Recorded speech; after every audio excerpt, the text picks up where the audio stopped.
Good evening! Hey everyone, it's my pleasure to finally have some Twilight Princess back on ZSR. It's been like, oh my god, I want to say it's been forever since we had Twilight Princess, but I'm the more so happy that we finally have it back here. And so yeah, welcome. My name is Tresco, and I will be joined by Loli our dear Twilight Princess HD runner. And since we are pretty much good to go, let's move right over to our layouts and get started. So yeah, man, what's up? Hello. All right.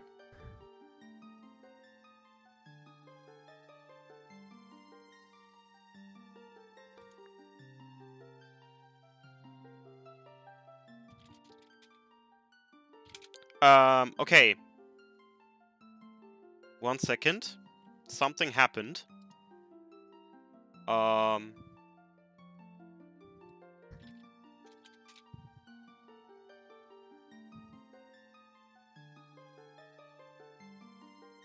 Give me a second. Something happened on stream that I quickly need to figure out. I'm really sorry, everyone. It was not supposed to happen.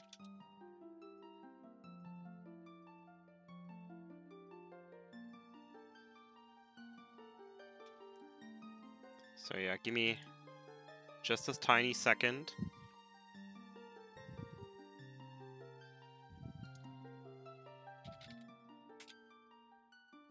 Let's try this again. Sorry again for the little messy start, and I'm hoping it's working now, because Discord API has been weird a little for the past few days, so now it's working, and I'm relieved, because that really scared the shit out of me. So now we're off, and we can finally start. And yeah, what do you think, man? How is this going to pan out? I have no idea how this race is going to go. Also, It's gonna be. alright, sorry. Go ahead. I think it's gonna be very close between all the runners.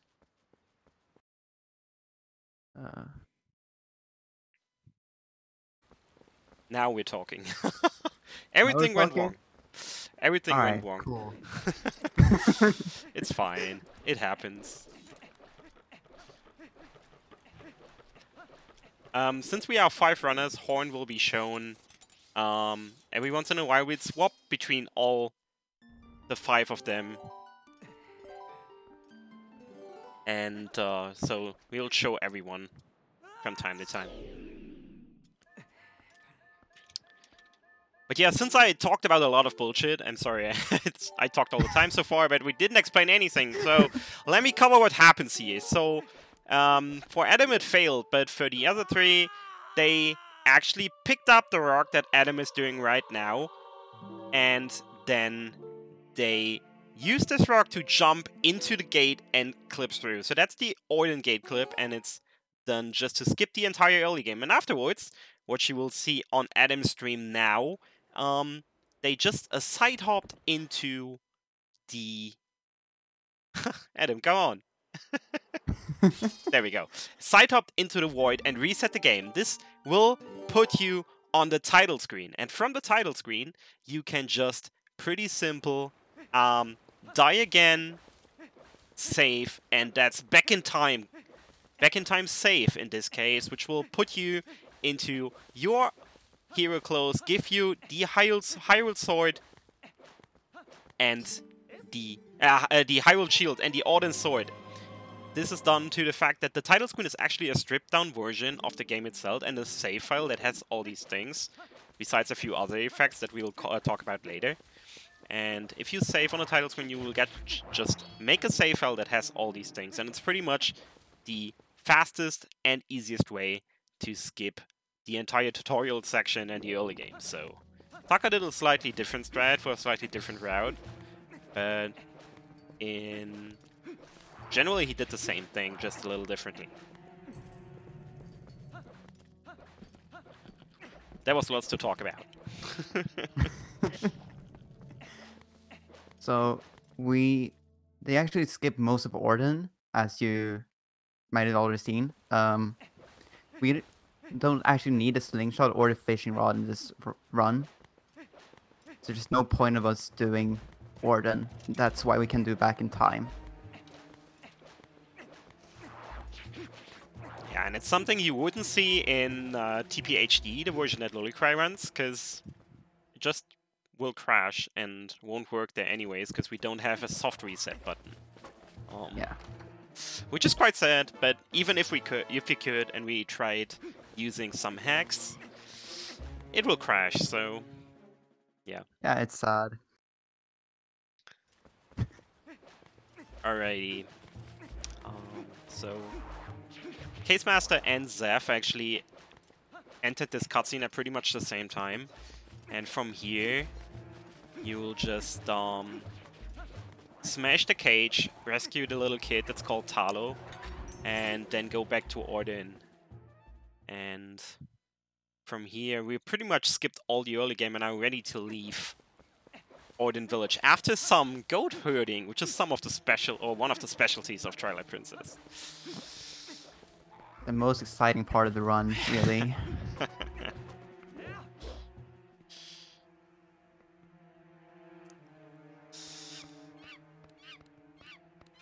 So, right now, actually, we have 3 of the top 5 from Twilight Princess any percent on screen. Adam is the current world record holder, followed by Zeph. Then there is Ace, that's not participating today, in 3rd place. Demon, as well, not in there today, on 4th.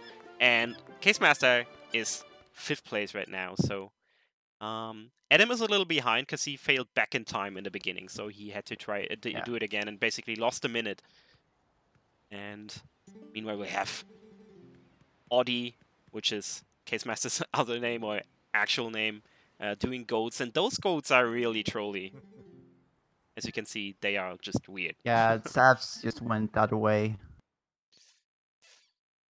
But both do get really solid. Oh, that's real close. Yep. Both around 20 seconds, which is absolutely fine. RTA viable is everything from like 17 seconds upwards. You can even get 16 with RTA, but that's incredibly hard. And TAS does it in like 13 seconds, so... Yeah. When they're entering bow, and this is to get the iron boots.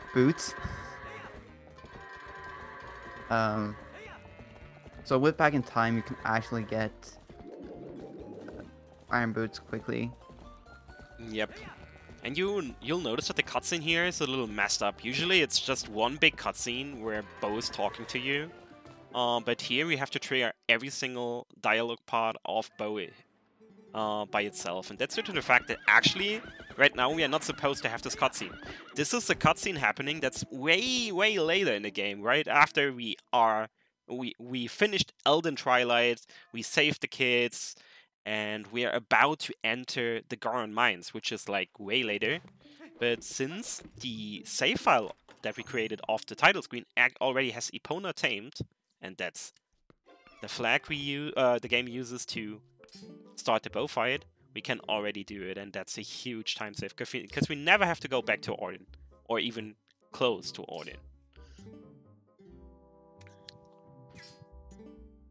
Case has had way better first round against Bo. Yeah, the complete Zeph fight... had some troubles. Go ahead. With Bo RNG. Yeah. The fight is complete RNG, sadly. There's nothing you can do to manipulate it, but if you get solid RNG, which Zeph almost showed there, you can actually push him off in one single phase. So you want to slap him, which gives you a little distance, and then mash the A button to push him with at least 12 A button presses a second. And if you do that, you will push him off in one cycle.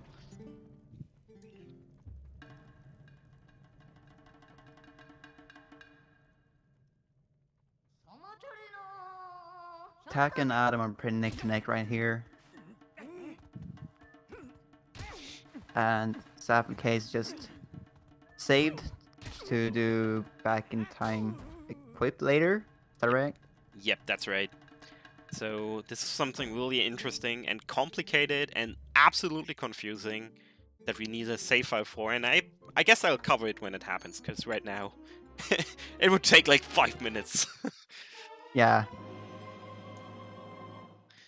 Alright, we got the iron boots as the actual second item. And that's really, really useful for a lot of use cases, especially in the early game.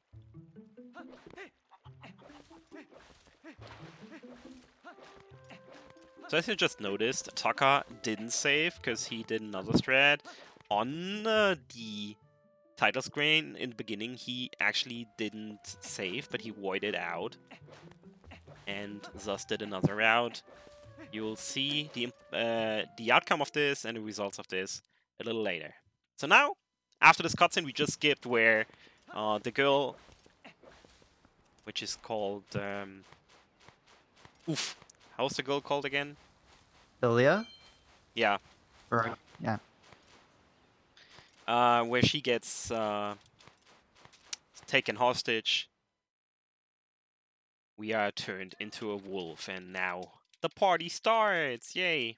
So this is just a pretty movement heavy section. No big tricks, just movement. What Taka just does here, and the other ones that did before, he's trying to break the box. Adam is trying it again as well now, before the cutscene happens, and it only saves like 7 frames, I believe. But if it works, you can just straight go towards the hole and dig through, and that's only possible with really precise movement. And you can try it without losing time. We call it box breaker, and it's just more to show off stuff than anything else.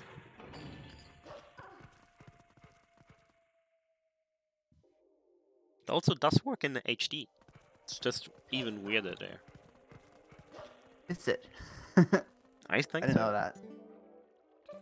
Yeah, I don't know, like, from my feeling, the hitbox in HD is slightly wider.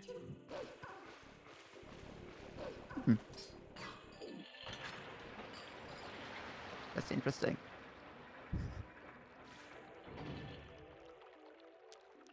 And we'll have a quick stream restart on Zeph's side, since he has a few audio issues, so no worries, he'll be right back. Alright, Case just jumped on the side of the stairs there to skip a text from Midna, which roughly saves about a second. Yeah. See if Saf can do the same thing. No, he has already done it. Yeah, he missed it. He missed it. Yeah, he missed it. It's a precise jump at a precise angle. But yeah, not needed. Just an attempt to save a second. So these Midna jumps right here, some of them, and that are these that include a text box right before the jump, can be made faster by just hitting a 1-frame jump that you can do. Ooh, and already getting the cutscene skip right there out of the, or the Midna text skip right out of the box. In this section, there's a lot of 1-framers that you can just hit to save a little bit of time by skipping Midna text boxes auto raid for stuff like Midna's animation. Zeph just did the reboot, so don't be surprised.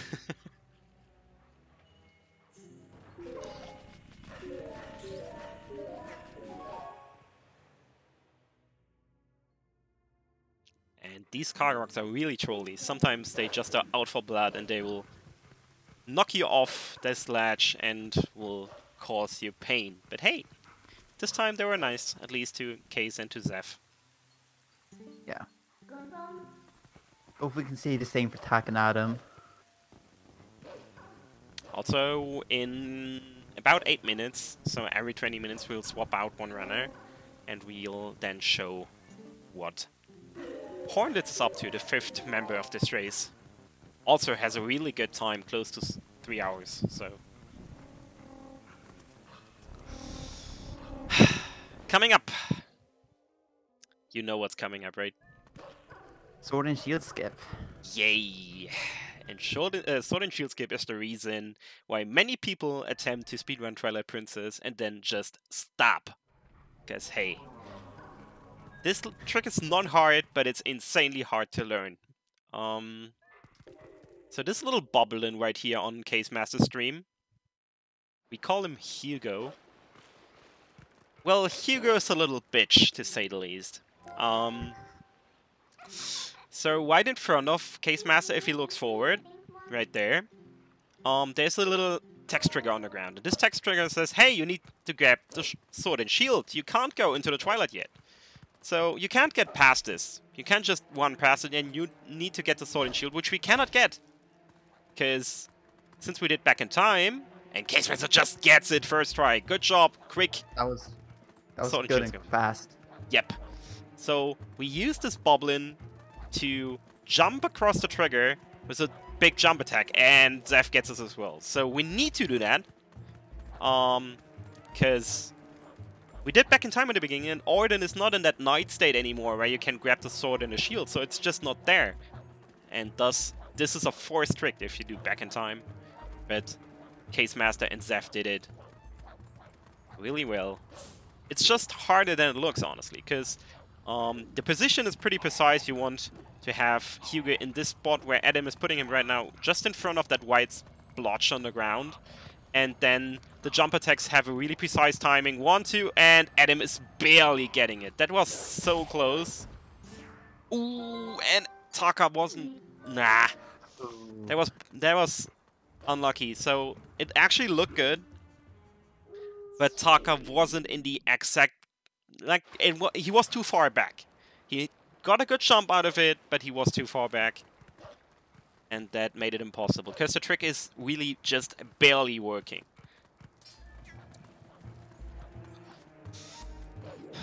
So, sorry, this was a lot of talking. I shouldn't take away all the spotlight from you.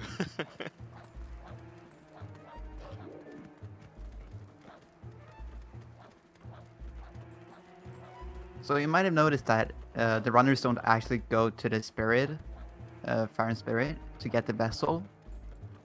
And they don't actually clear this Twilight at all.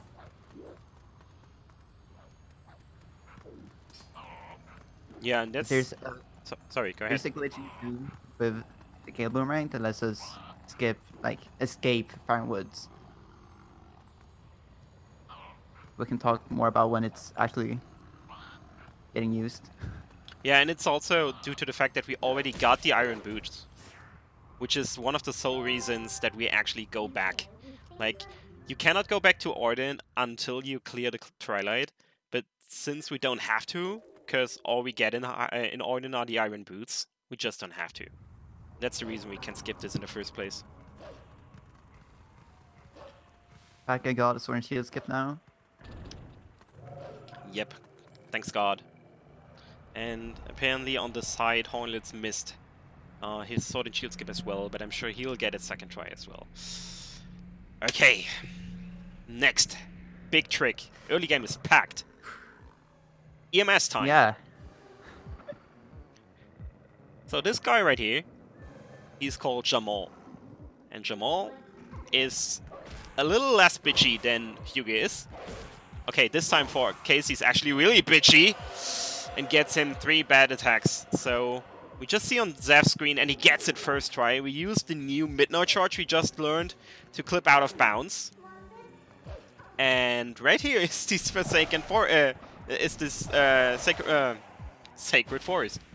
And that's where the Master Sword is. Hey! Now... Alright, Casey got it. Yeah. And Adam's about to enter the same area. Yeah, Case got really trolled there, because the Shadow Beasts that we use to get up there have 2 different attacks on SD.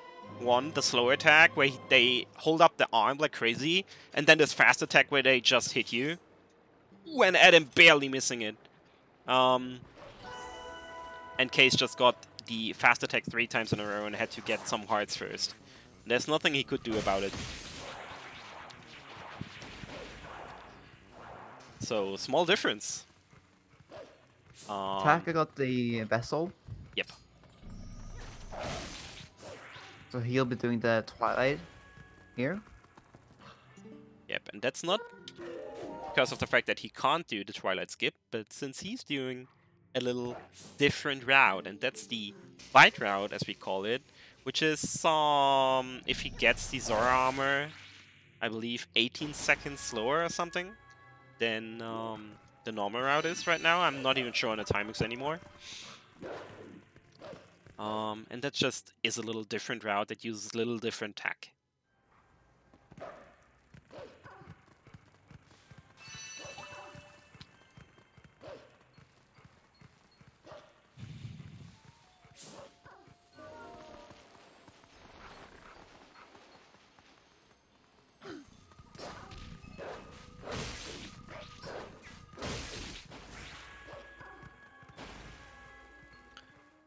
So yeah, movement in here in the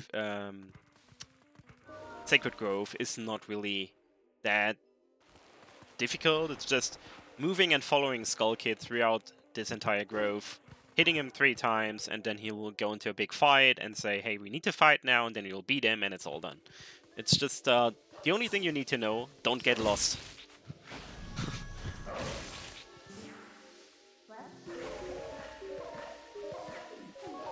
And sadly, EMS is one of the tricks that got patched, really heavily patched in HD. Yeah, there were like several different barriers. One very, very tall barrier. Yeah.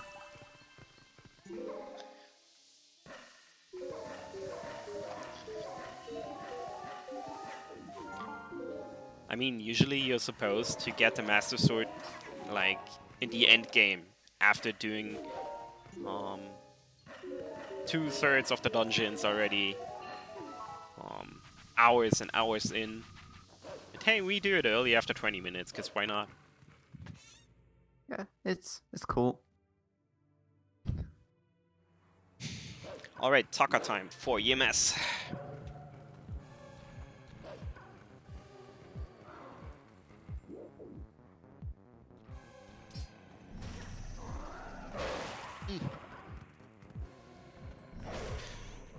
That can happen as well. When the Shadow Beast is moving up his arm, or its arm, you can't wait for too long, because else you will just not get a jump attack, and in this case, Taka waited too long and just jumped across the ground. That was a bad swing. That one was a bad swing as well. That one was a good swing, but hey, that was really hard to handle.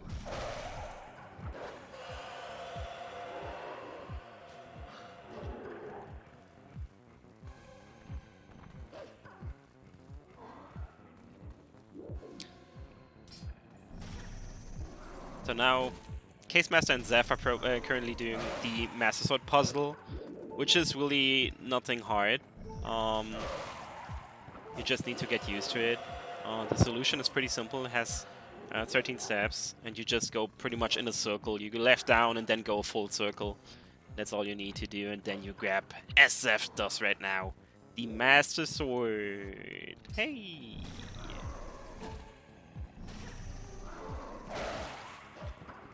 And Taka's really getting trolled. Alright.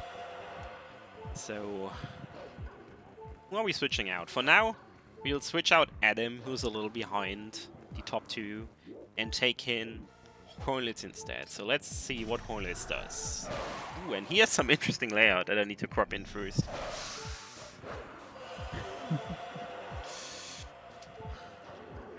Here we go. He's in the Sacred Grove as well. There we go, Taka. Good. Alright.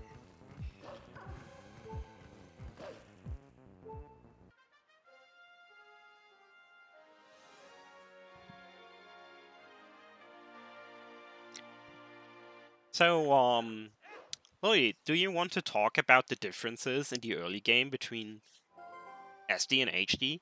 Because I can imagine people are interested.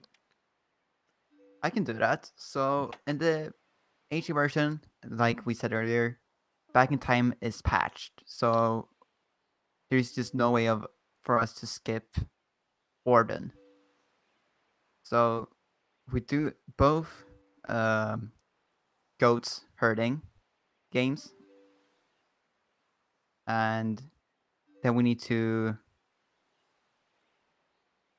open up the shop because the shop manager, whatever her name is sad because her cat has run away. Because of that, we need to get we get the fishing rod, which is needed. It's actually needed later in the game, and we get a slingshot to impress the kids, basically. Um, then it's basically the same except for we can't do EMS really. Yeah, and that kind of changes throughout. It's heavily, because as you just saw on both Case Masters and Zeph's stream, EMS gives us the ability to warp. And that's even more important, pretty much, the ability to change between human and wolf whenever we want. It's lore and a story race, for story reasons we can do that, but it's really helpful for something that we talked about earlier, and you mentioned it earlier before, the back in time equipped, which Yeah. is probably from like the code and tech side, probably the most difficult thing in the entirety of Twilight Princess. But first, we go through this purple mist, and you need to use the lantern, and usually need to swing every other second or something. But with precise movement, you can get through here using just 2 single lantern swings, which is what Zeph just showed. And same goes for Case Master here. Yep. All good.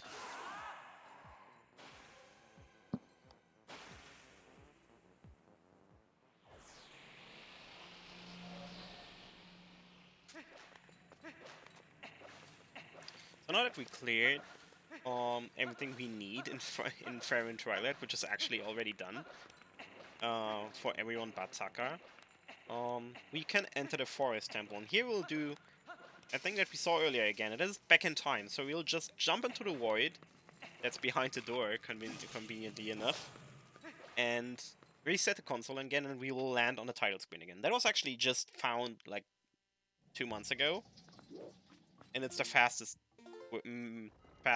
way to do back in time equipped now.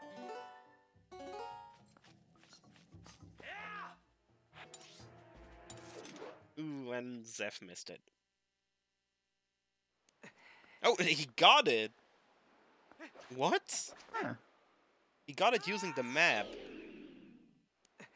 That's impressive. Yeah, Case Master gets the normal version of it, pretty much. So... Wait.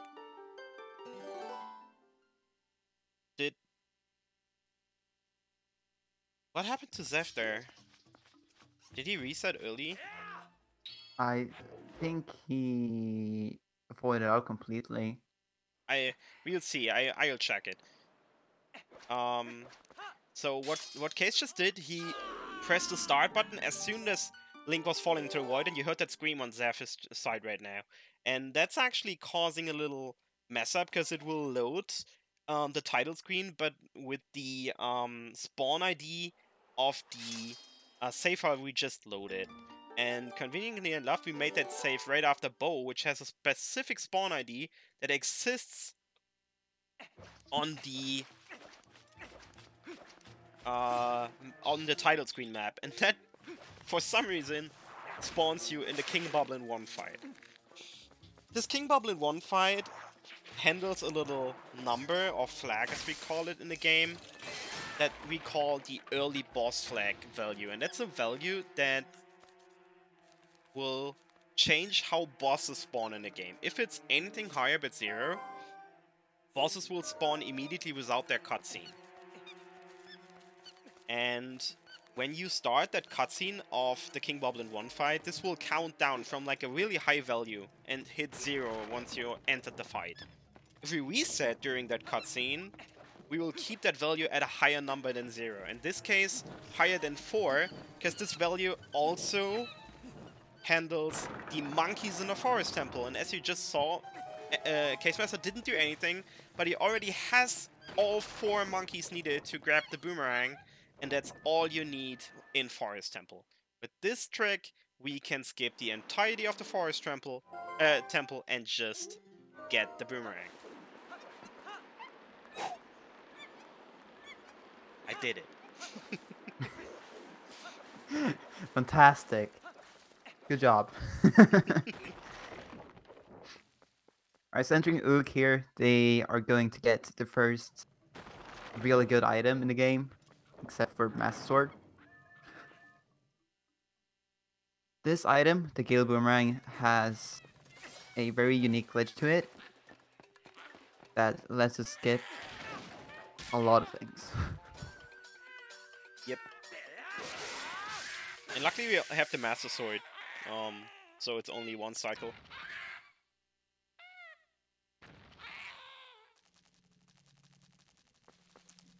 Fun fact, this cutscene right there is 46 seconds long.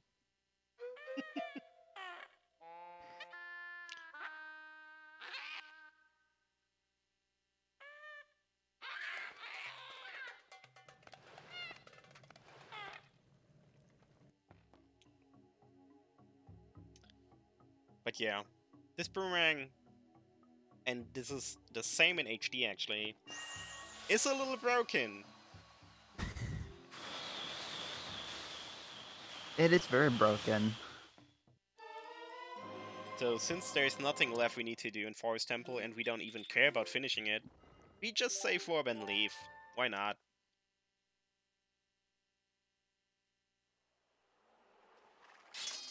Horn is finally getting it back in time. Coolio. And Taka is still finishing his vessel.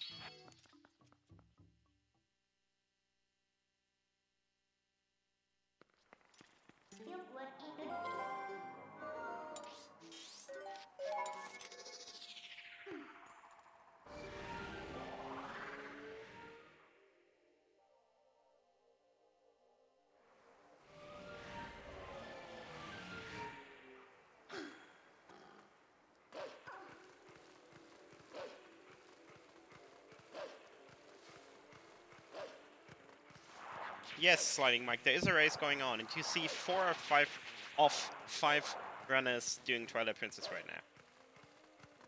So, Oli, what is Case Master doing right there?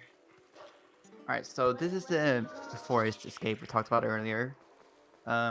Basically, he stands in a very precise position where he can make the Gale Boomerang go out of bounds and then do 2 jump attacks over a trigger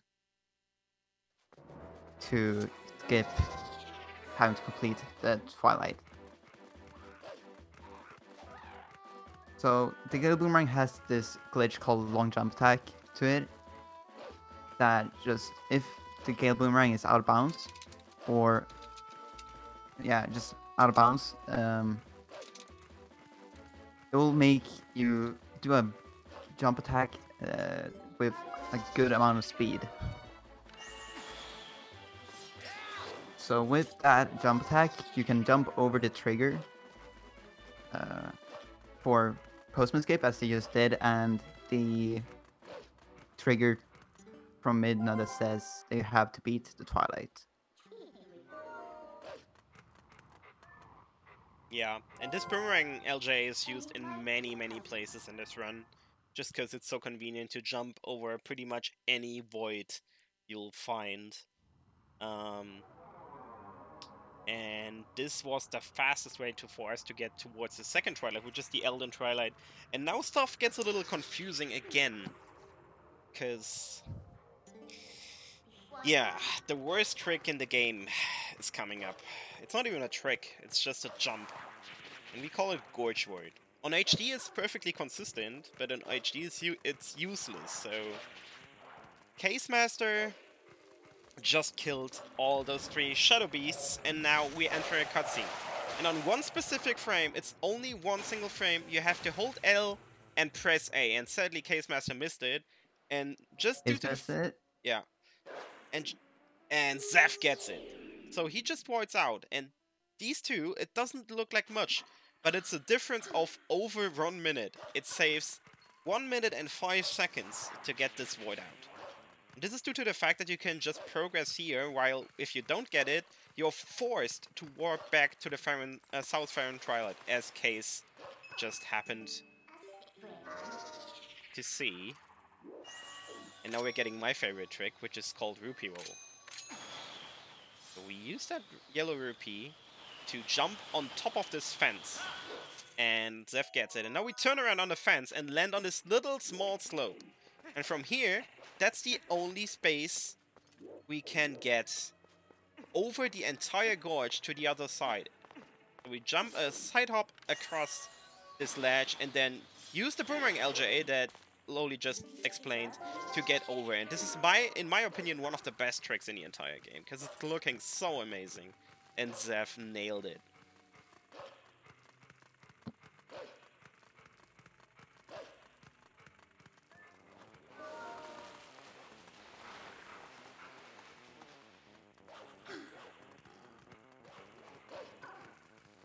And really important is...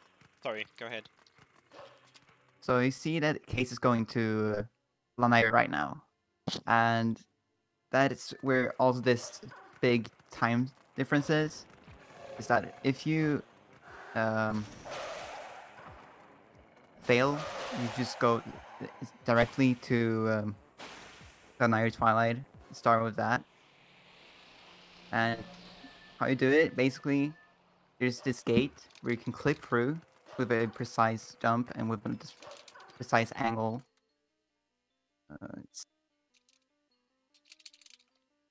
Yeah, I don't know how to explain it perfectly. Case got it, and from here he gets teleported into a cutscene for the bridge and can jump down to Lake Hylia.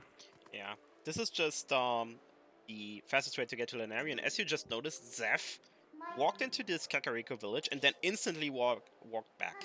And that's just due to that you need this map warp that he's getting right here. This cutscene right there allows you to use the map to warp, and we'll need that later. That's why he went back.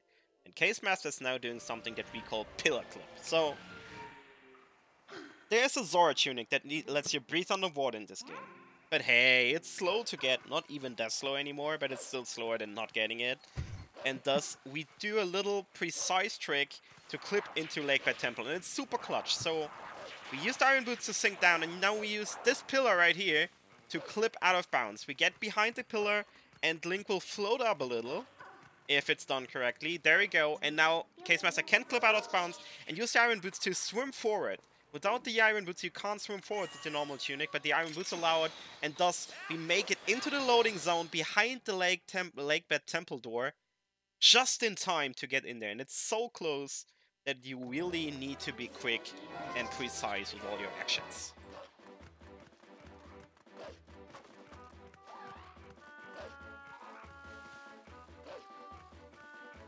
Alright, let's see if Hornets can get the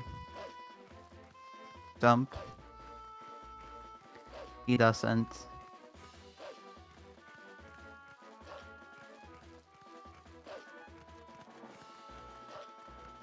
And now Case Master's in Lakebed Temple. Zeph is on his heels, but reminder, he did a lot of stuff that Case Master didn't do. So Zeph activated the portal, the warp portal in Kakariko, and can just go straight back to Kakariko whenever he wants to, while Case Master still has to do the stuff he did he didn't do that, like, groupie roll. And I'm surprised that Zeph is trying to get the gate clip without setting it up at all. Like, he's not using a setup, he's just trying to side up through. And I'm kind of surprised by that. Because while it's rather easy to do it this way, the point where you can clip through is still somewhat precise. But now we got it. And Case is doing one of the nicest looking LJs in the entire game, which is a double LJ. So you use multiple targets in different points to jump twice. And that's so cool. I'm talking a lot, you need to stop me. No way. You're doing a good job.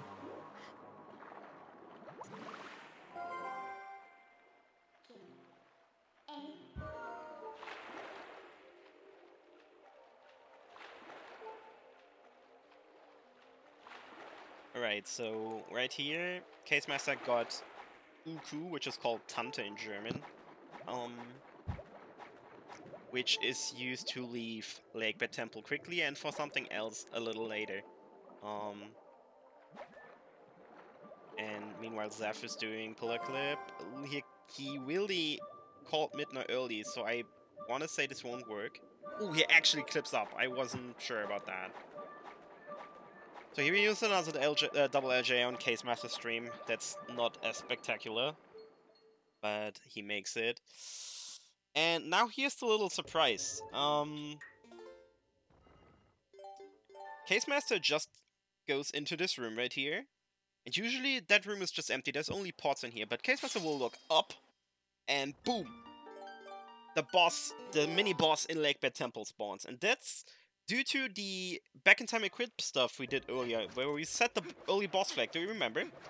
And this early boss flag leads to Dekuto, the weird thing we are seeing right there, to be already activated, and that allows us to enter the fight using this little room. And now Case Master does 10 precise slashes, the Master Sword. You have 7 frames over the entire course of this to do these 10 slashes to get a 1 cycle. It's not easy, but he got it. And now, that's the claw shot for him. The 3rd item we actually get. Alright, we haven't talked about Taka in a while, and Taka has a big problem getting forest escape, sadly. Which makes it a little hard for him. At this point, we'll swap in Adam again, and since Case Master's currently ahead, we'll swap out Zeph for now, but Zeph will be back in no time. For now, I want to show a little more of Taka, because he's doing the second round, the different round. Alright, Adam. Ooh, and Adam's audio is rather loud, so... There we go, he just got the claw shot as well, he's right behind Case Master.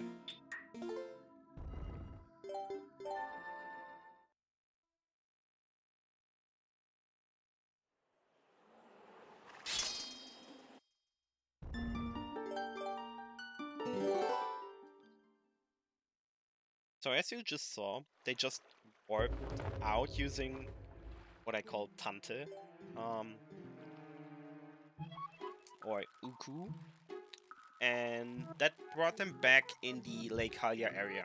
And here, we'll now do a trick called Kagurok Skip. That's only a little time save, but pretty important. So, Case Master will approach this little enemy right there, and it will transform and jump onto a Kagurok. It won't transform, it will just jump into a Kagurok. And this Kagurok would need to be fought, and you need to kill the rider, and it's all pretty slow. But instead we can just be here and wait for the Kagurok to attack us. And what you need to know, all land enemies in Twilight Princess die when they contact water. And that's what Case Master tries to do here, and he just evades the Kagurok attack, leads it into the water, and the rider will instantly die and allow Case Master to climb on top. So now we are flying the Kagurok. The problem with this skip there is, if you miss it and the Kagurok grabs you while being underwater, or while the rider dies touching water, the game will just crash and you'll lose all your progress. So that's not good. And in his Cockroach flag, there's a small optimizer that Case barely missed, and he will try again.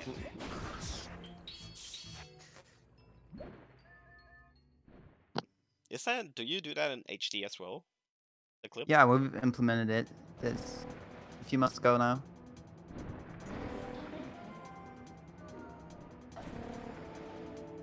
But I think it's a little more precise in HD. Yeah, and you need it. You do it in a different spot, if I remember correctly, right? Yeah. This time, Case and Adam get it pretty much at the same time. They are synced now, pretty much. And you just use the Cockroach collisions to get out of bounds, and then just ride the Cockroach all around this.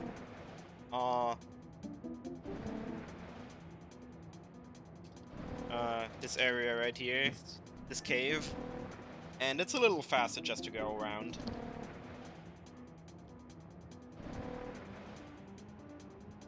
I believe it saves 7 seconds.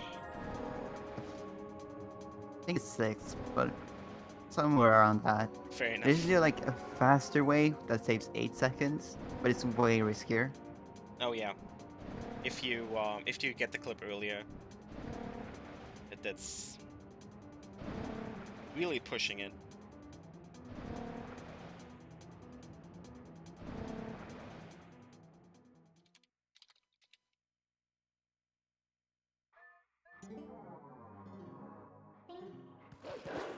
Both Case and Adam missing the text skip. The 1 frame jump tack.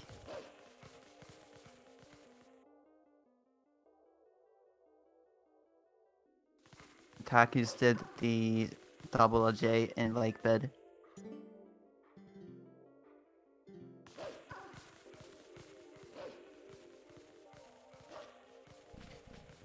So yeah, once Case Master and Adam reach the top of the Zord's domain area right here, where everything is frozen right now, we'll see what Case needs to do because of the fact that he missed the Gorge Ride. I'm not sure if Adam did. Given that he was a little behind and is now closing in on Case Master, I want to say he got it. But we'll see. And we'll see soon. Their boomerang times are pretty much identical. So... Then yeah. I think Adam got it. Oh no, actually, never mind. If Adam did get it, he would be even further behind now, because he had done more stuff, so I want to say he missed it as well. But we'll see just now where both of them warp, so... Yeah. Both of them missed it, and both of them have to go back to South Farron. In the meantime, Zaf can now just warp to Kakariko and get the Twilight done there. And this is why the Gorge Ride is such a big time save, because you just saved this entire trip right here.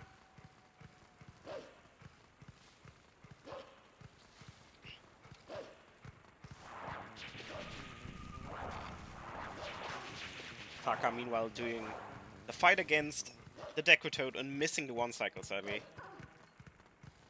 Hornets did a different method on the Cockroach skip. Lake Hylia, where he went down with Iron Boots instead of staying a little bit of time. I guess that's the difference.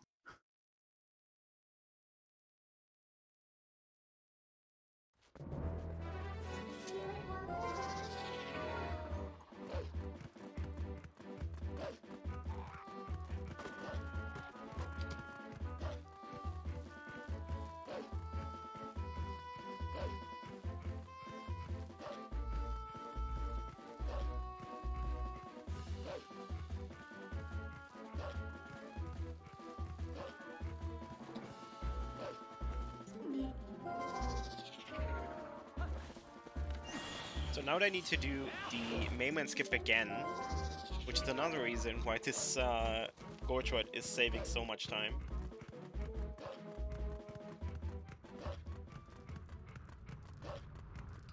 And they will do their rupee roll now, while Hornets is still doing the Cockroach flight, and Taka just left the Lake Bed Temple. At least for the first time, because we'll be back for sure.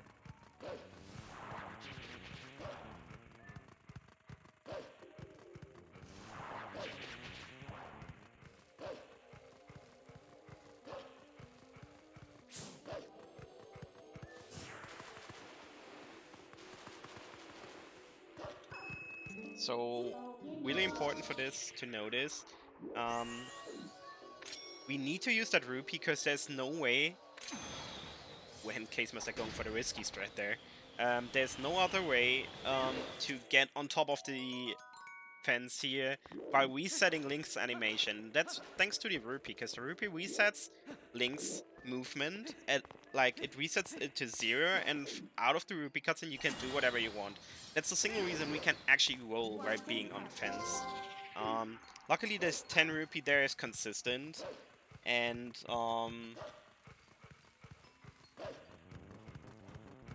will just spawn every single time you dig it out.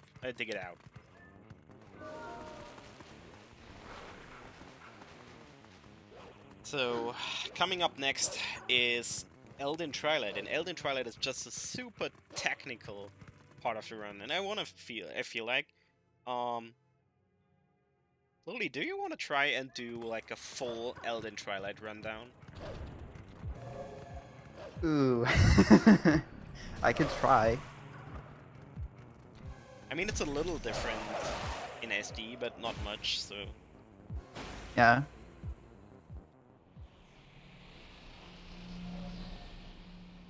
So they're getting the vessel here now, and the first bugs they are wanting to do is the basement bugs in the shaman's basement.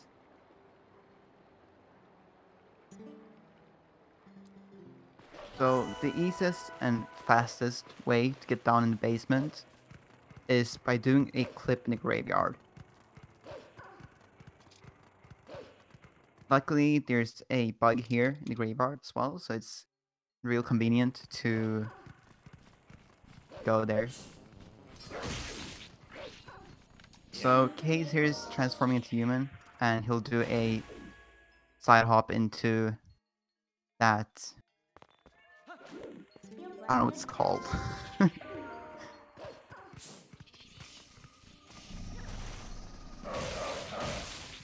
Yeah, this side up in a well is only possible if you're human.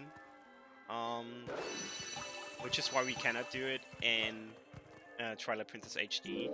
And it's the fastest way to get those $3. And those $3 are really trolly. Like, honestly, there's nothing as trolly as these $3. But with good movement, you can get all of them in one in one area attack. And then we just leave. The reason we killed that bug before we entered the well is just that it will be... The tier will be instantly grabbable once we leave the well. Yeah, so it saves a few seconds. Like, at least 1 second. So here they'll bonk, which will cause the bug to just go down into that area they came from. Then you just leave with the bug. The tier collected.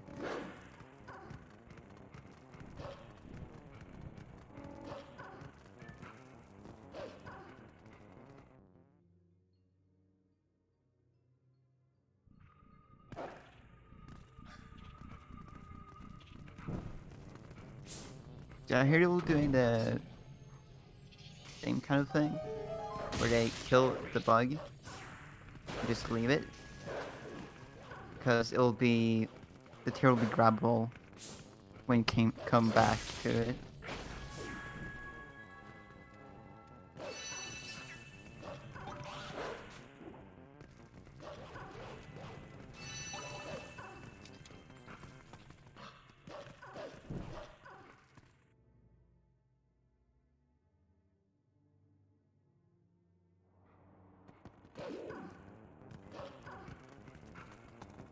So a really small thing that Adam will do right here in Case as well.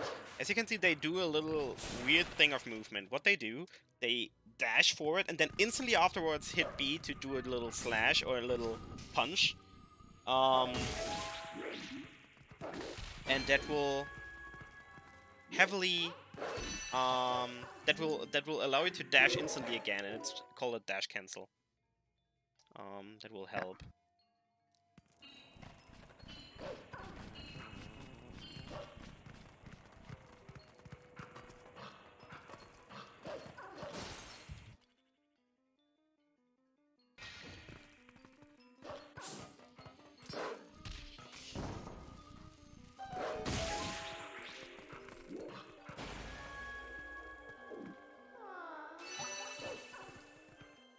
And the Hornet is about to grab or to get the vessel. And Adam and Case are going to do first the real trick in the Twilight. That is the bomb house skip. And then basically they're going to... Oh, I didn't know you did without the Gale Boomerang. Alright. But you do a very precise jump to get across a gap, and that basically makes the bug stay in place for a longer time before you hit the trigger for it to move. And if you kill that bug before it enters the bomb house, then the house will be unloaded and you can collect the tears from the bugs inside the bomb house.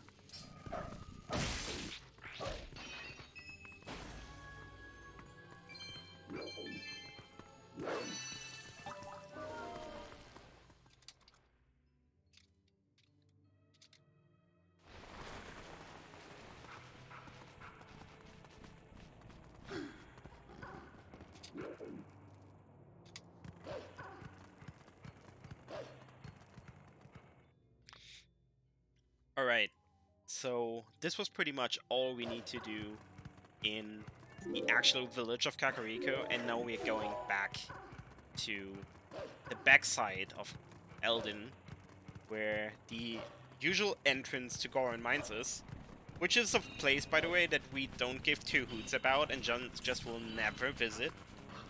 Like, we couldn't care less. Although Goron Mines is a cool dungeon, but hey.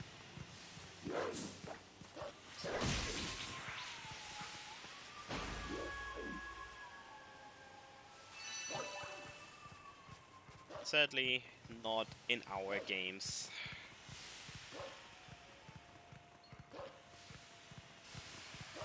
So Taka is doing something weird. I have no idea what he's doing, really.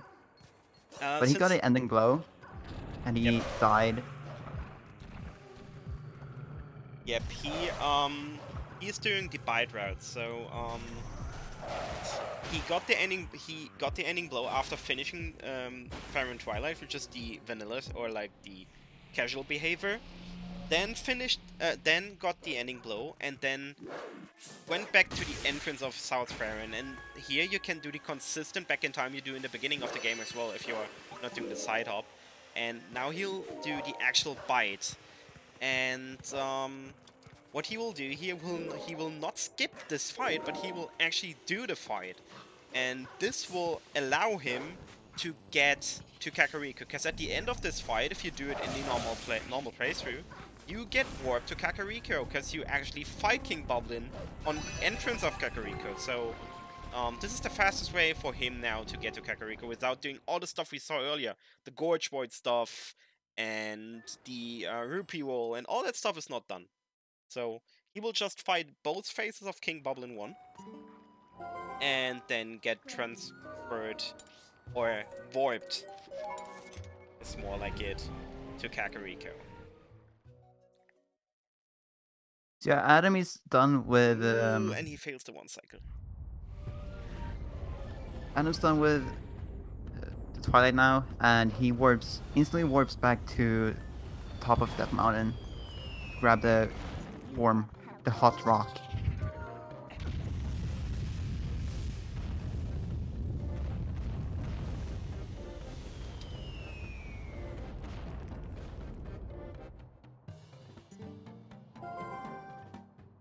Yeah, that meteor is used to melt the ice in Zora's domain, which is why we did set up the entirety of Zora's domain earlier, and this is the only reason why we split up the gorge stuff and the setup in Lakebed Temple with the claw shed and all that, because we need to use the meteor anyways, so we can just use it here and have the fastest and most efficient way to route this kind of stuff. Oh, and with the Master Sword, you can transform into human after teleporting warping the meteor. And then you can skip Rutella cutscene completely.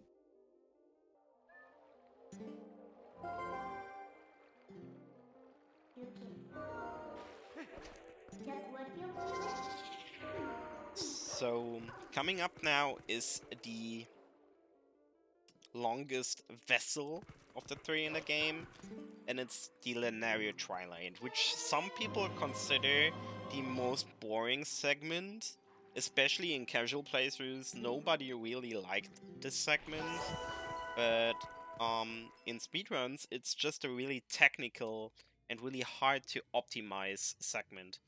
Just a small thing you just saw on Hornet's stream that we didn't cover yet, by the way. He climbed one of these steps on the really left side, slightly clipped into the wall, and this clipping into the wall will actually cancel the climbing animation and thus make Wolflink instantly pretty much teleport up the slope, and that's called a quick climb. Just a really small optimization.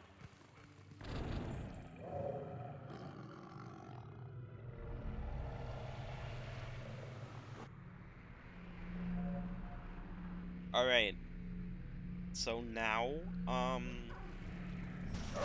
since Taka's route is now mostly similar to... Wait, is it actually? Where's he going afterwards? Yeah. Give me a second, I need to think about what's Taka doing now. He did buy it to get to Elden Twilight. And yeah, and afterwards he will just drop the rock to Zora's domain himself, so... Yeah, we will swap out Taka for now and get back in the Zeph. Here we go with Zeph, and I quickly need to reset. Zeph is dropping.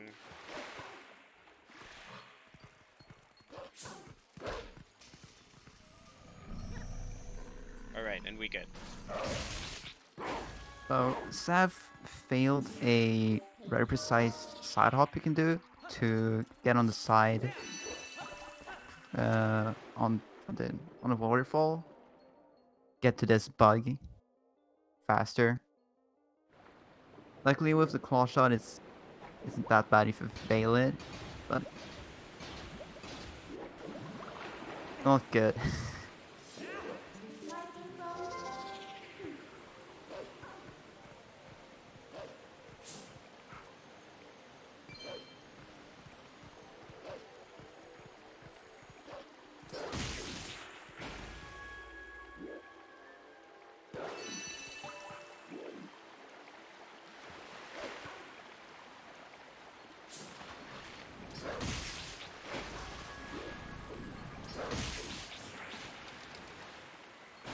Yeah, this is all mostly really precise movement and good movement tech. These lily pad bugs that Adam just beat are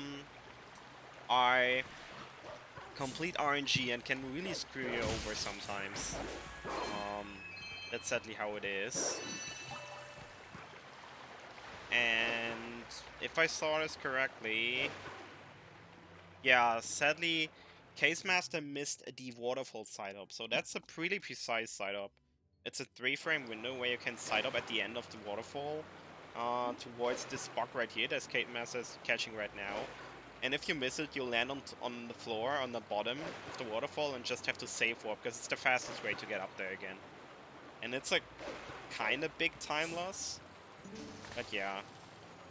The waterfall side up is just the fastest way to get the bug, and usually considered worth it, because these runners are so familiar with having low frame window tricks that 3-frame window is usually big enough for them. But sometimes you just miss it, especially in a race setting. Stuff can go a little wrong. That's perfectly fine.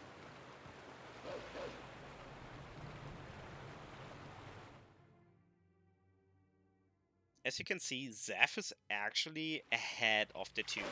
And that's mostly due to him getting the Gorge Void, because as said, this Gorge Void gives you a minute advantage, a minute and 5. So it really helps if you get it. You'll actually switch to Zeph's audio for that reason, because he's ahead right now.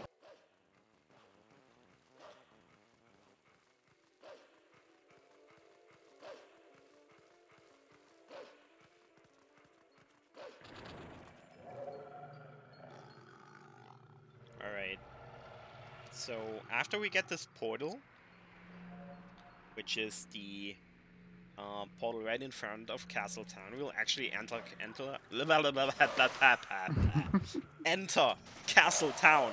And Castle Town is special for the reason that Wolflink running normally is super slow there.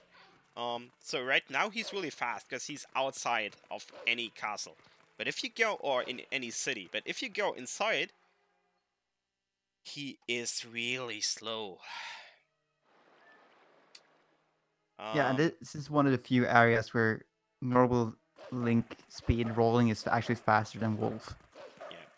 And to be even faster than rolling, we do the dash cancels we talked about earlier, which is just dashing forward, instantly canceling that dash, and then dashing again. That's why Zeph's movement currently looks so weird. And this is actually faster than just dashing normally, because the normal dashes are so slow.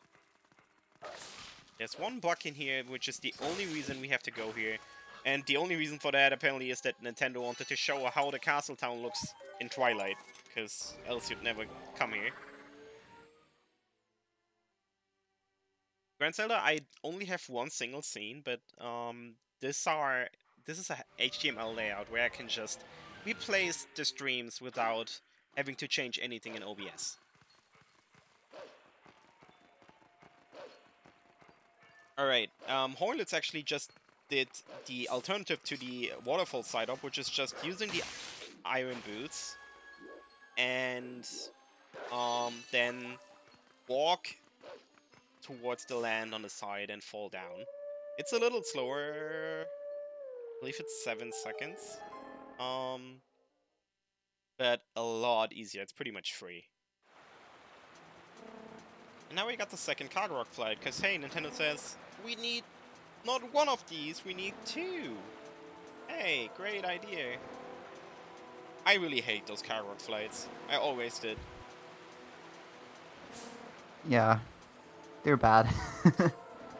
And as you see, Sav skips one of the bugs in the beginning, and that bug will actually catch up to Card Rock, and you can grab it later to save a little bit of time.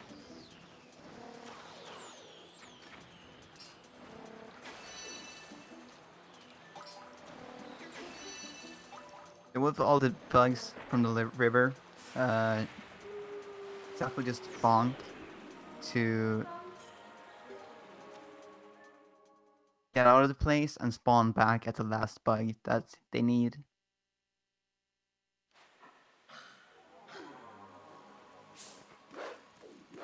Yeah, and the Narrow Twilight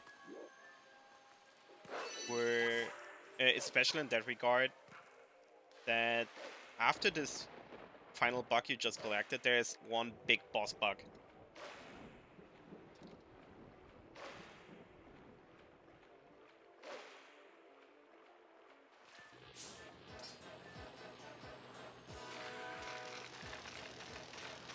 Yeah, this boss fight is pretty slow, but there's a few things we can do to make it faster. So, first, you're gonna stand in a specific position to get the bug to always come from the same direction. And from here, they can get enough distance from the bug to then jump attack to it on its same time as it stops charging against you. That'll cancel out its charge, and you can grab onto it very quickly.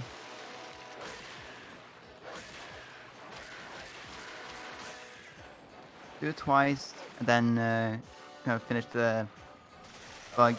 And if you've targeted all its like arms, and then you bonk, that'll cancel out your animation of jumping on to kill all the arms.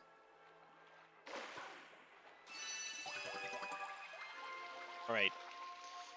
Zeph just finished the Twilight, Adam close behind, and K's Master not really far behind. Adam getting the final animation skip there as well. By just bonking.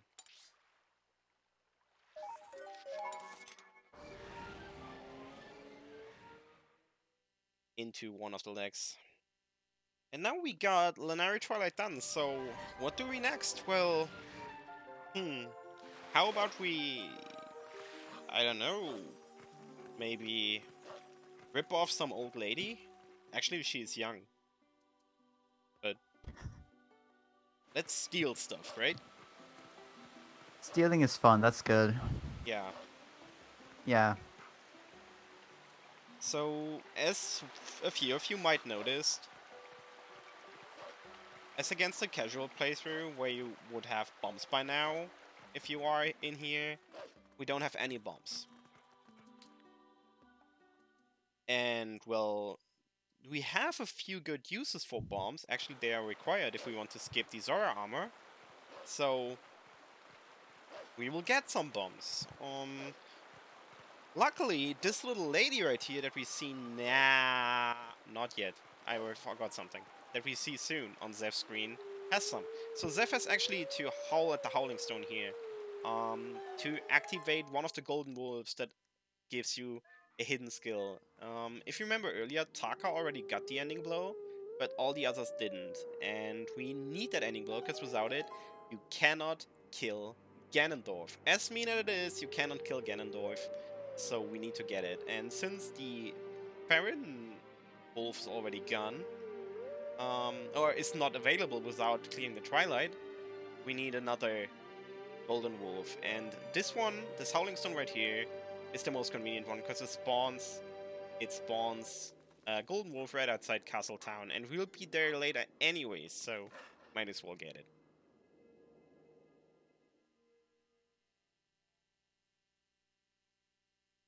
Alrighty. Howling finished. There's the Golden Wolf, and now we talk to the lady. We transform behind the sign, because apparently she's blind.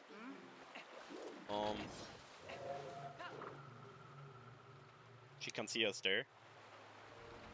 Not really clever, that lady.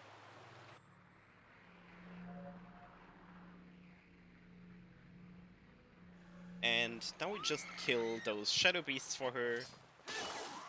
1 slash and a jump attack, quick spin, and can now get into her house. She's inviting us in. She's probably in for some loot stuff, but hey, we are not interested in that. We want your bombs.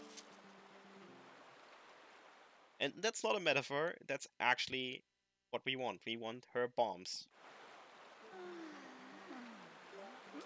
So usually you're supposed to use the bow that you have by now to just destroy those rocks at the end of the tunnel.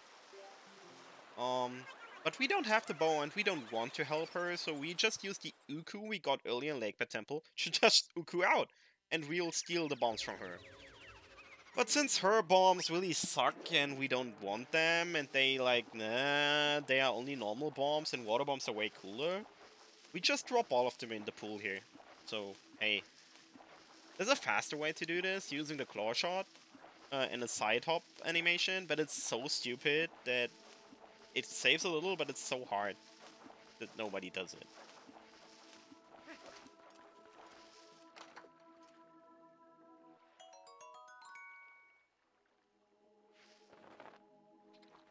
Those water bombs, they're just gonna Uku out again. Yep. So they don't have any intentions of finishing Lakebed yet.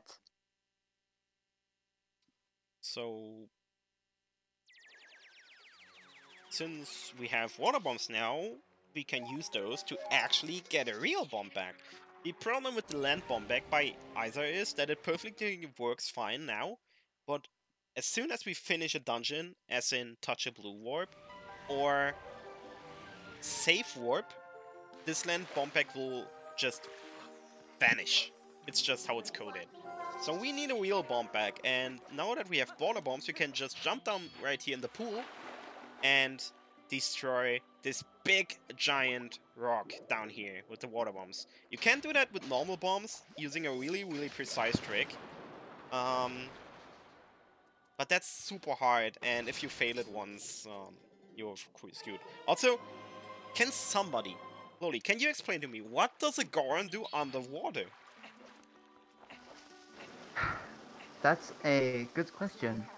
Or like more exactly, like he is inside a meteor.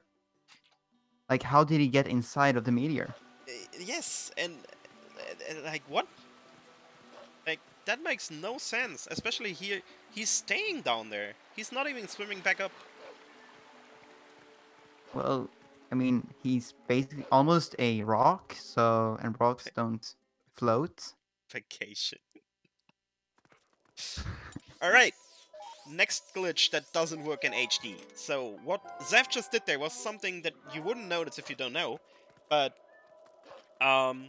he called Midna on the same frame that he opened the map. And this will actually activate something that we call map glitch. So Zeph decides to use the map warp to warp somewhere and instantly gets interrupted by Midna. On Twilight Princess, on all versions except for the Japanese version, that's the newest build, and HD, Korean has it fixed as well. Midna cancels the warp, and after one frame, and on that one frame, Link gets set into a certain state by getting a flag that's making him unable to interact with any loading zones. And that's what's happening here. Right now, where Adam is right now on stream, you're usually not supposed to be, because the snowstorm is supposed to just throw you back and void you out, and you need to get the weak fish send. Yeah, the weak fish send to get past this. Because Guido, the guy that lives in Snow Peak Mansion, is just found a weak fish and took it with him. But since we're deactivating the usage or the interaction with loading zones, we can get past it. And now that we are or bypassed this death plane, we need to reactivate loading zone support, which is why Zeph just had to howl in its howling stone and instantly leave again. So we can use this digging hole right here to get to the next room. And that map glitch is the single reason we can actually do back in time right at the beginning, because else we'd need to grab the fishing rod. Double oof, that was long again. I feel like that's most of the things in TP. Yep. But honestly, I'm kind of proud to show off all this stuff. Alright, next trick.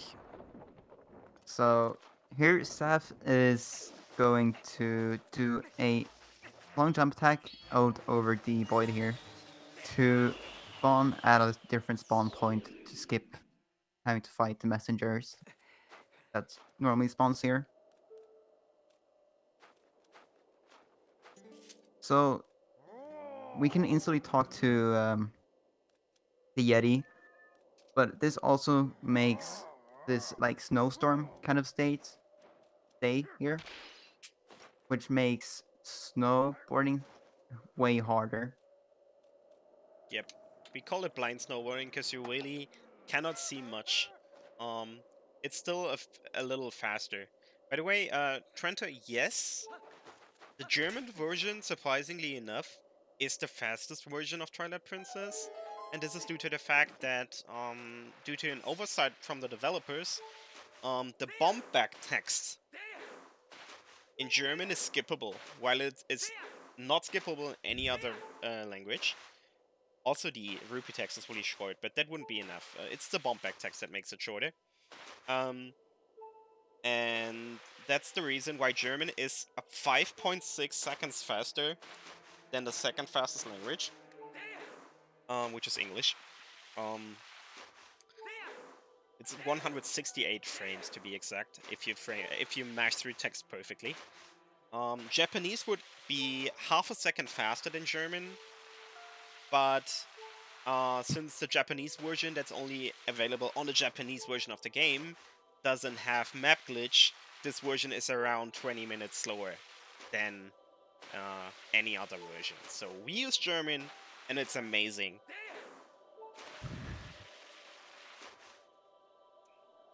Alrighty, time to switch to another runner.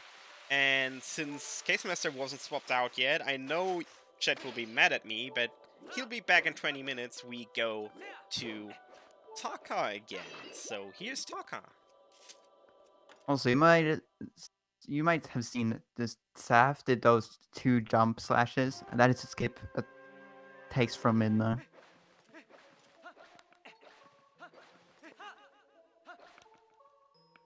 Alright, so Snow Peak is very fast dungeon. We are only going to get the ball and chain. So first we're going to go and do a LJ over to the hard piece chest, and then you can claw shot through the floor because it's supposed to be blown away from bombs. So you can somehow just claw shot past the floor.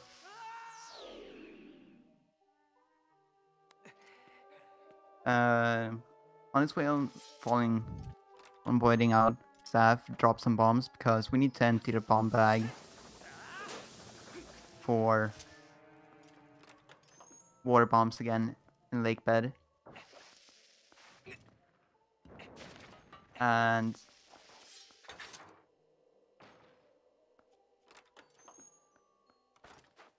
so yeah, there's tons of stuff to talk about in Snow Peak. Yeah, it's crazy.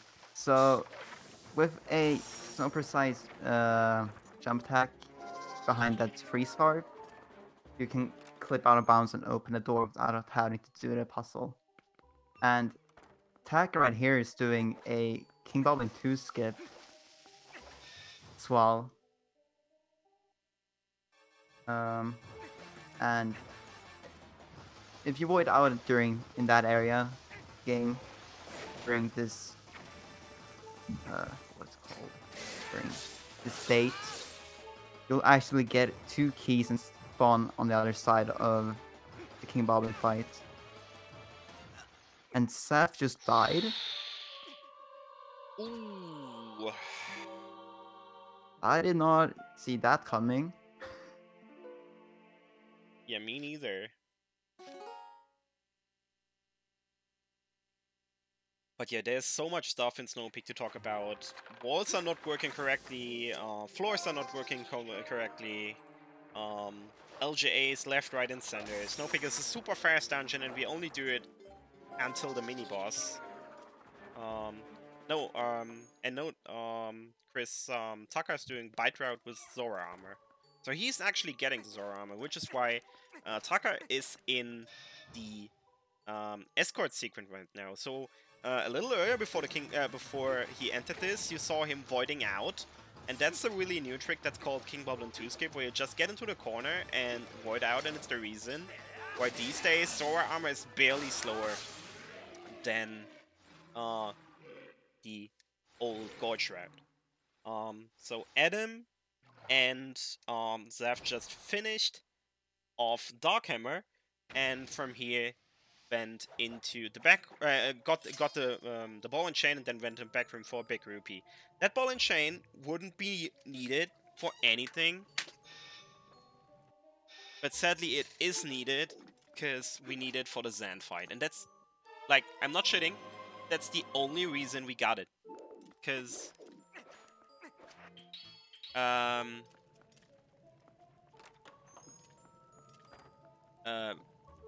you don't need it anywhere, it's not fast to use it anywhere, but Zan fight makes it needed.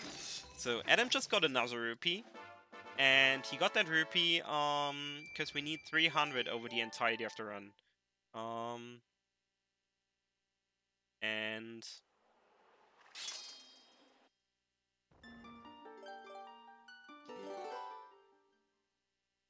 we'll need those to repair a cannon later. Afterwards, we just use the Uku we got really earlier to warp back to Lakebed Temple. And now Let's we'll tackle actually her. finish. Oh yeah, Taka. Doing another gorge skip, this time using Epona. There's multiple tricks to get over there.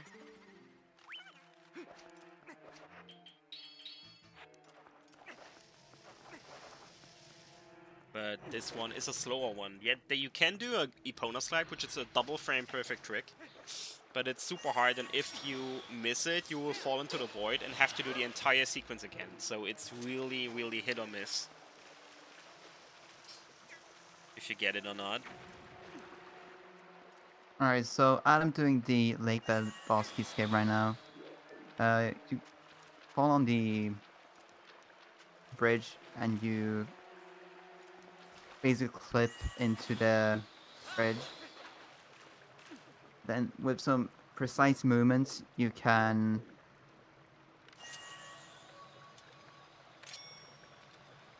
just backflip and get to the correct place to fall down into the boss room. Oh, Zeph. Yeah, Zeph has a problem right there. He missed... Ooh, and he gets it! That's such a hard LJ. He sadly missed, using his final bomb to knock down this, rock from the top, like the stalactite. So he had to do a really precise LJ to get over there, but he gets it, so... all good, just a little time loss. So... Alright, so go ahead. Adam is doing the Morphew fight here without the soul armor. And this works by using the bombs as a refill of air. Sadly, he had some problems with the eye on the first phase Morphew, so... but it's fine. So here they're gonna unequip the iron boots and try to instantly re-grab Morphew. Sadly, I did not get it. And he's gonna do another air refill with bombs. Yeah, and this trick is really, or this fight is really iffy, because water fights without Zora armor are obviously not intended to happen. And if we... oh, he gets trouble there again, actually. Can't do a tool cycle. And Case Master has trouble as well. Can't take off the iron boots before the cutscene happens. And Adam will get sucked in. So this is really... we actually... yeah, he gets sucked in. Ah.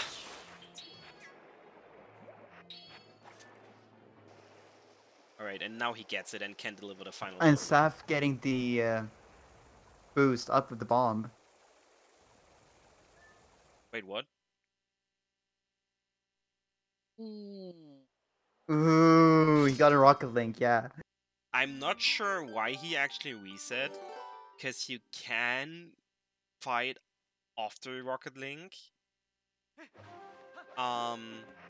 If you just sink down onto the pillar and then bomb boost off there, but it will require an additional bomb, so he didn't want to do that. But he could have done it. But yeah, the water bombs, the entire water bombs thing only works because you're not supposed to swim with the water bombs. And the game behaves erratically if you swim with water bombs and drop them. So the game sees you having a water bomb in hand and drop it without having the iron boots on. And the only normal state in which this is going to work is if Link's on land, because he don't have has the iron boots on. So when you drop the iron boots while swimming, the bomb while swimming, the game says, "Oh, hey, you must be on land," and refills your air meter. This is the only He's reason. also getting sucked in. Yep. This is the only reason why we can actually do more filled with water bombs, and the same goes for the Zan phase of the water temple. Ooh, and no, he's dying. Actually, I saw it coming. Oh no!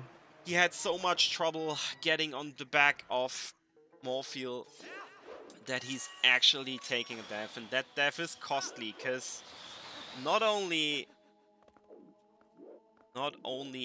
does he have to do it again, which is slow, he also lost 4 water bombs, and those water bombs are needed desperately later, so he really needs those, and he will have to grab another water bomb chest later.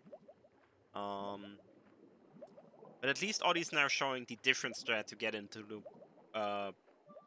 boss room, which we didn't cover earlier. So he's going under the map and then just using a bomb to void out, and from there to get out of bounds, and from there you can get into the boss room.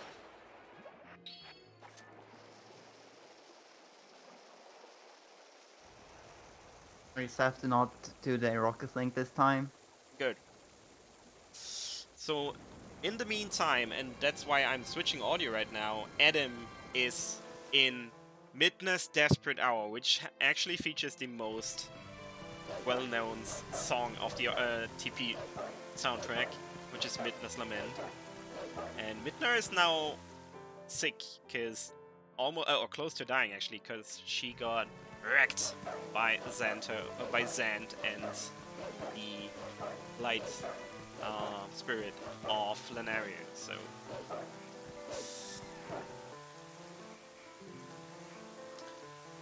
she must be saved. This segment is really just only movement and nothing special, so we'll focus on the others as well. Tucker is currently doing snowboarding.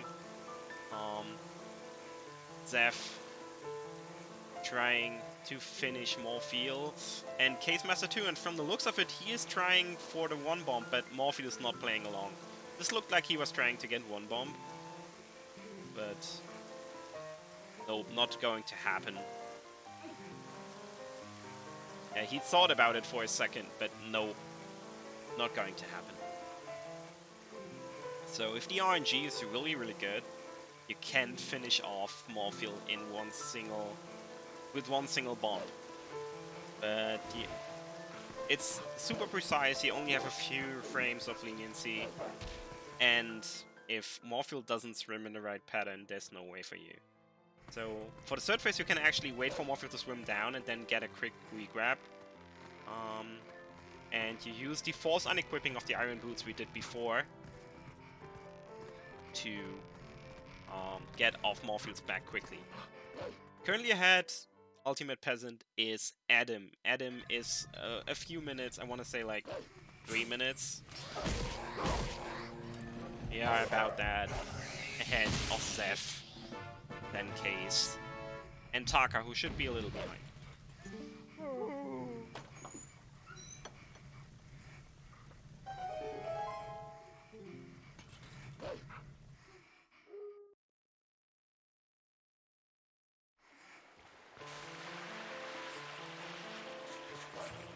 More of Midless Lament, yay! Yay, she's dying! Yay, go die, go die, Midna. Who needs Midna when he can have, or when we can have? I don't know. Any Just other get free. waifu. Fee, I pronounce it, I don't know. Yeah. So, for some reason, even though Minna's dying, it can actually transform into human. Yep, that's due to the fact that we already have the Master Sword.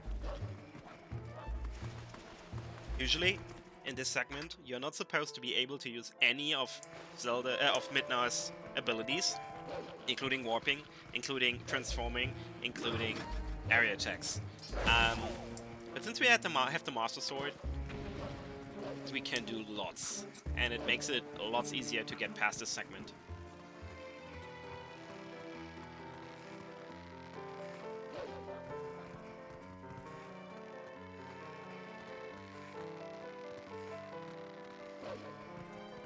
So Taka just finishing off Darkhammer, getting his very own ball and chain, and Zeph and Case Master hunting Adam on their way to Castletown themselves. Meanwhile, Adam is climbing the tower.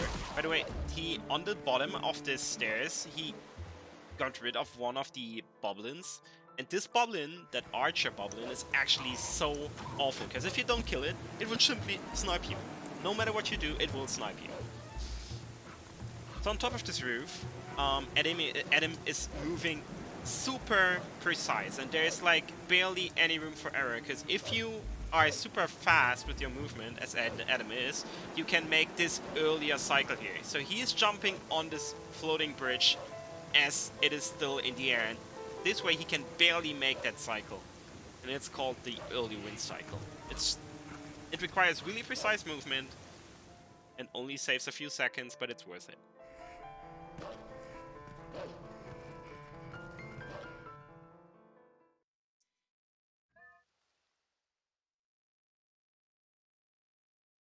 So remember what we talked about earlier? That we had to howl at the Howling Stone? Yes. We are getting that golden wolf now, and it's sitting right next to us, and it's super convenient, so we just climb these vines. I'm still not sure. Is climbing these vines faster than just using a claw shot? Because you have it equipped anyways? I was thinking about that just now. Actually want to know, maybe Adam knows. Adam, if you are listening, I'm not sure if you are, is climbing faster than using the claw shot?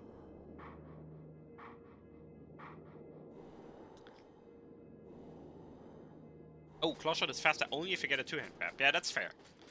So certainly, grabbing vines after claw shotting sometimes gives you a one-hand grab and sometimes a two-hand grab, and it's RNG what you get.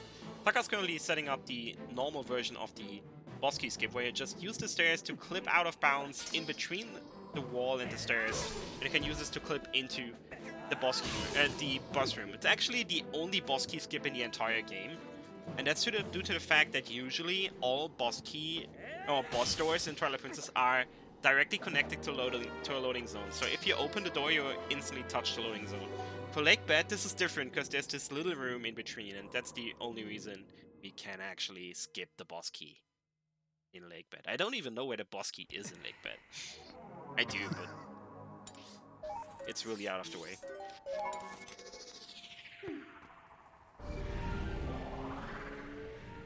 And you just saw Adam touched the Golden Wolf and got the ending blow, and afterwards he got warped back to the forest. Well, yeah, this is actually a wrong warp.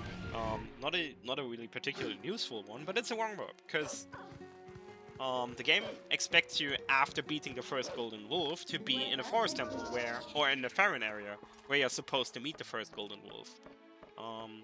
But since we skipped that, it's actually spawning us there, which is kind of funny.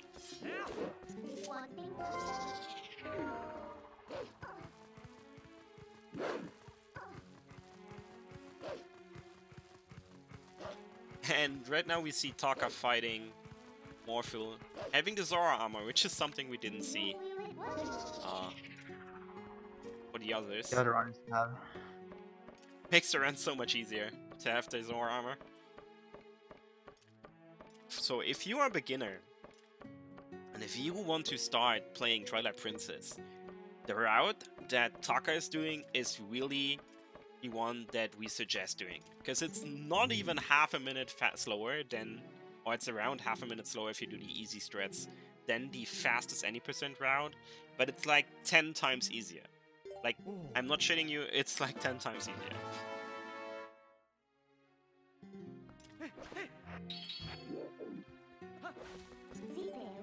or you just play TPHD, because TPHD, the any person run, is also quite a lot easier than SD is. It is very easy compared to SD. Especially since King Boblin 2 skip was found. Getting rid. Yeah, that was like the only hard trick in the game. Yeah, getting, like, you get rid of the gauntlet. Of the gauntlet of TPHD, which was like 4 really hard tricks in a row. Or 3, actually, not 4. Yeah, free. Alright. Adam got Oru's node and is now warping to the desert, where we approach our next dungeon. And as you can see, he's actually tilting his camera upwards. In this area, since it's so big, there's lots of lag. So if you tilt your camera up, there's less stuff on screen, effectively reducing the lag. And it saves around 3 seconds to tilt your camera up in this entire area. You just need to know where to go, but that's easy to learn, and the map is really helping, so...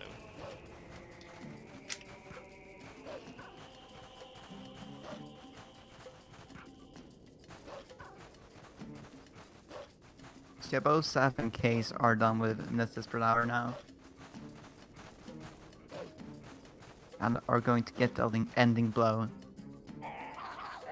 Alright, and so we are switching once more, saying goodbye to Zeph for now, and adding in Hornlets again. So we'll see where our Horn is. Hey, Horn! What up?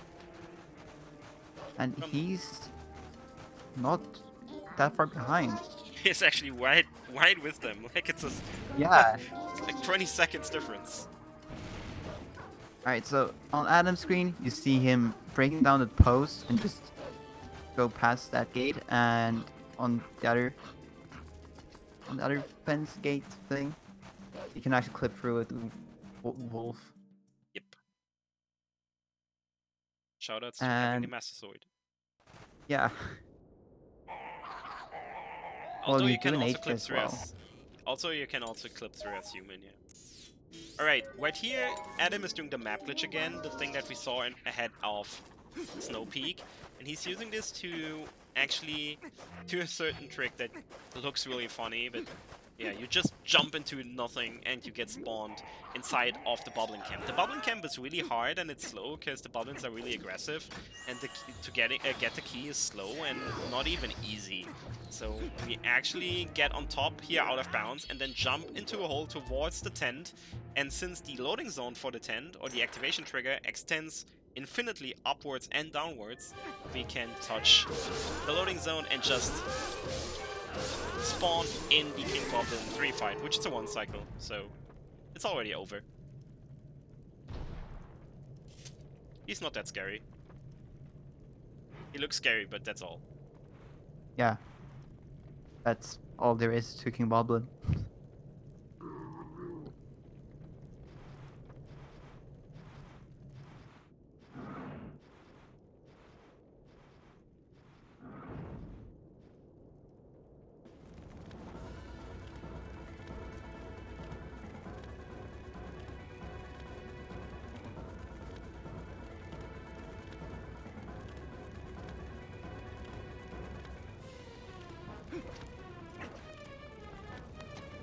So yeah, Horn is really up close with Case and Zeph. It's kind of surprising, but then again, they had lots of trouble with Morfield, so...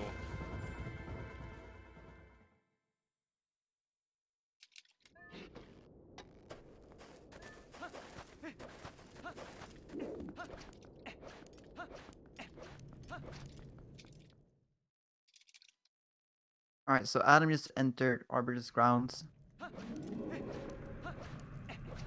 And this is also one of the hardest of the run to optimize. So first here he's gonna jump across the sand to skip having to go around as much as possible.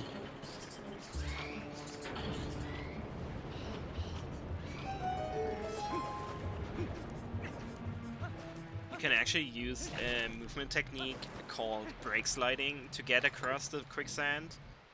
Where you use the extended super slide position known from OT to get Link into a weird sliding state. But it's super hard and not really easy to do in general in TP, and the slide is across the quicksand is even harder, so it's not really RTA viable. But yeah, these dungeons are pretty much the exact same for TP and TPHD. I want to say. Yeah, there's like the only thing in the first room that's different, I'd say. Yeah. Where we can instantly transform into wolf. Because we have that faster button to transform into wolf.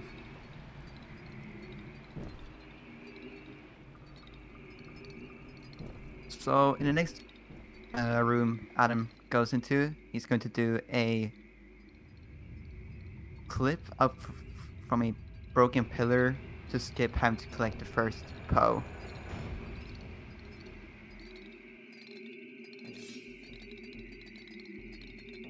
So for some reason on this pillar that he's going to clip up from, you can, when you're actually below it, you'll actually just pop up above. You can just do a roll from there. He actually fails it first try. And he actually drowns. But yeah, this Po 1 skip method was found by Mr. Man, which is one of the newest glitch hunters for Twilight Princess, and he found some really cool techniques that make him like the new Dragonbane. Dragonbane is like the person... Oh, and he fails it again! Adam. Ooh. Him and Dragonbane are like the two, I want to say, biggest glitch hunters with Rennick together with Rennick for this game. And Dragonbane found like 99% and coded like 99% of the stuff we have for Twilight Princess. But Mr. Man came a few weeks and months ago and just came up with some really new and insane glitches, and it's kind of funny. And Adam really has big trouble with the Po 1 skip right here. Yeah, and this method is way easier than the old method. Yeah, this method makes it a ton easier just because the clip up onto the pillar is so much easier. And if you have the right angle, Link will just jump off the pillar with so much height that you can actually climb the ledge, and thus making pretty much skipping half the first phase of the dungeon, and you're pretty much doing the entire dungeon in a reversed order. So you start with the last Po and then go to 2, 3, and the first one's actually skipped. It's a kind of funny route, and it makes the first part of the dungeon a ton easier just because the rooms are easier if you come from behind.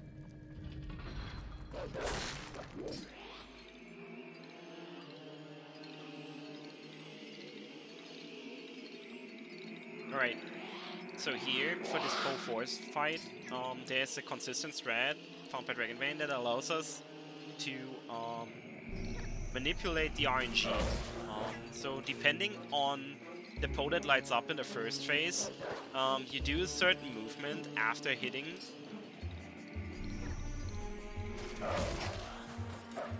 the Po. And if you do it correctly, the Poes will instantly start spinning again.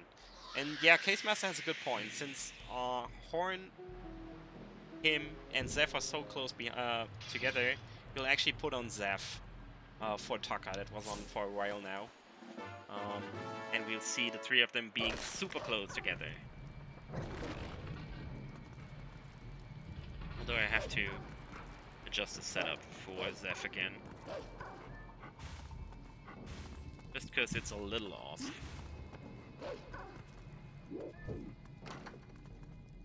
Alright, here we go. So as you can see, the three of them are in the same room right now, which is nothing you see often in TP races. Because TP races tend to be absolute train wrecks, where all runners get wrecked, and I'm like 100% sure that all 5 runners are like super salty about their runs right now, because really a lot went wrong. Especially the Morphil area was like a train wreck for all. So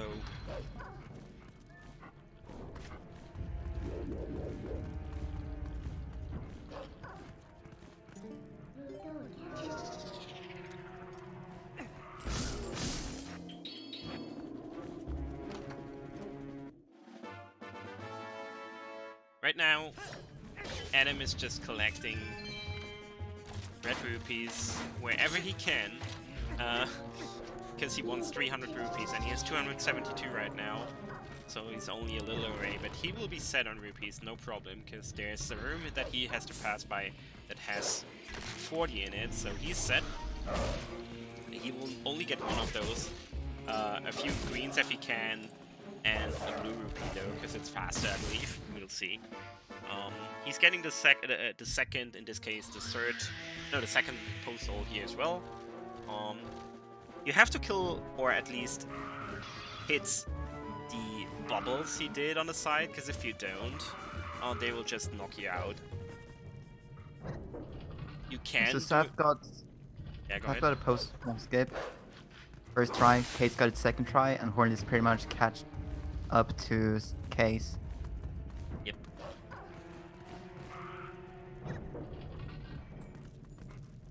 Alright, Horn. Show us the way.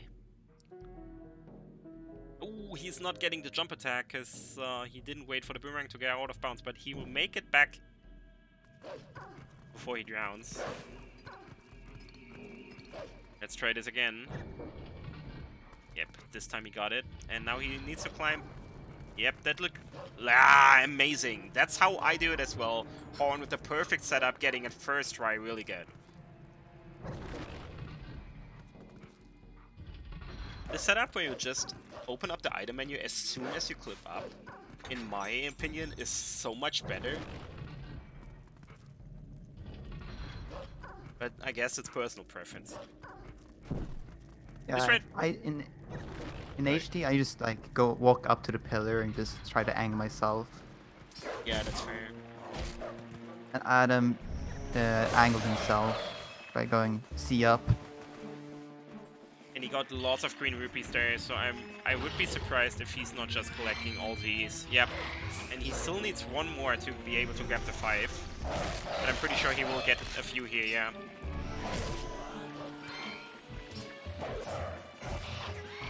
And he's actually trying to collect the rupees in the downtime where the pose soul is actually letting go of the pose actually letting go of the actual soul. And if he picks up the 2 green rupees on the ground, now he should be at 299. And he needs one more now, but there's so many places where he can get that run rupee. It's no problem. Horn... I thought he missed the consistent strat for Po 4, but he actually got it. Not the best RNG on the last Po, but that's fine.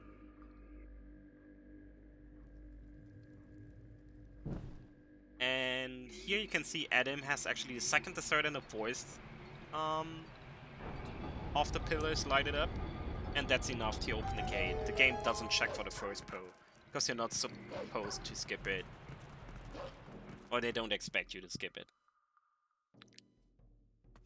Yeah, normally you can't progress in the dungeon without getting the first one, so... Here they can just do a jump attack to slip through a small gap between a pillar and the wall to get to the boss key faster.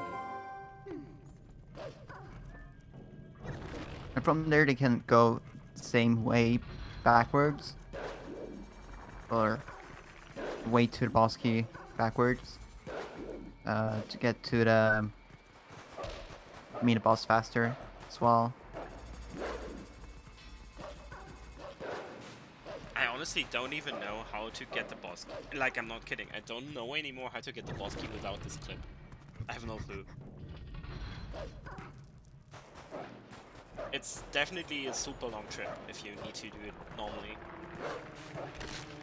It's way longer and you use the spinner for it. So is the normal water bomb refill here, or are they doing it in Sin Sky?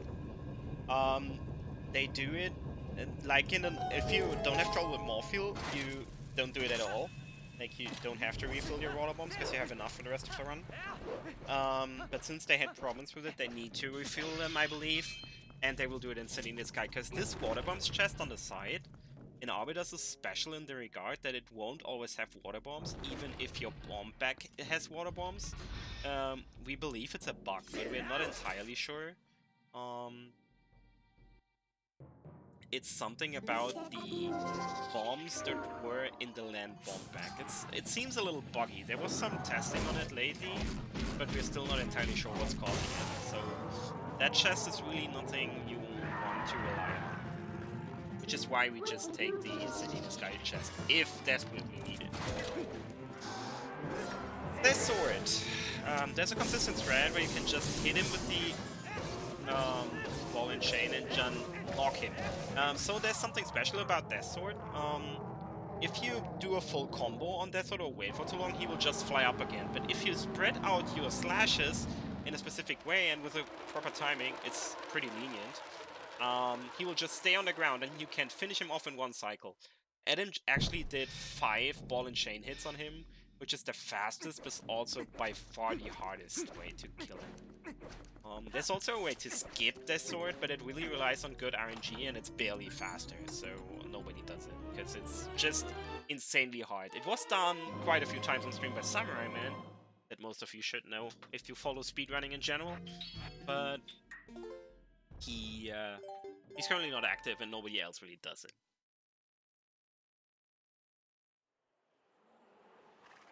Alright, so Audi is set on rupees, Zeph is set on rupees, and Horn actually is not set on rupees.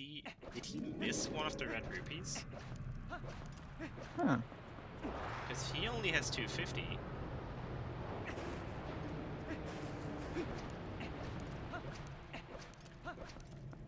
But this could actually be problematic.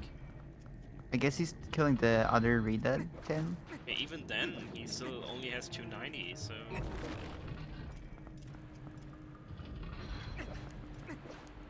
He's actually not killing it.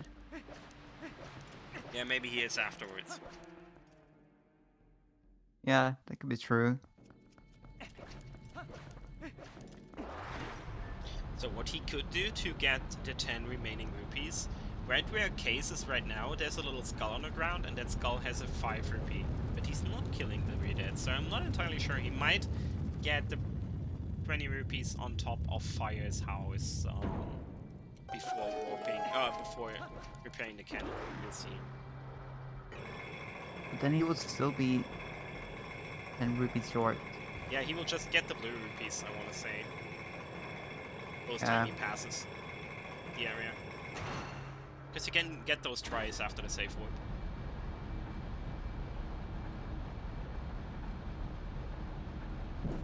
And Adam right here is now approaching the Stalot fight, which is pretty technical by itself. Except for the first phase, which is really just playing pinball. Pretty much. Yeah, it is. It's very RNG dependent. Oh, and that's clever. Case Master's actually not using bombs for the Stalfors, but using the ball and chain to save a few bombs, to not have, so he doesn't have to get extra bombs in City in the Sky. Because that City in the Sky bomb chest is painfully slow. It takes like 20 seconds to get. Yeah. After Death Sword, and Adam just entered the Stalord fight. So we'll see how RNG treats Adam.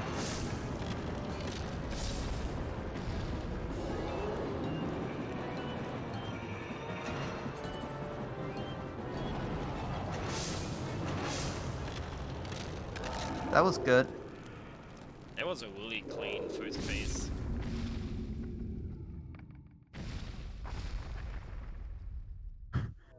Hornet's having quarter of a heart left.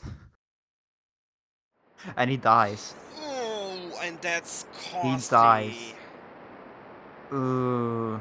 That's so costly. Where did he die?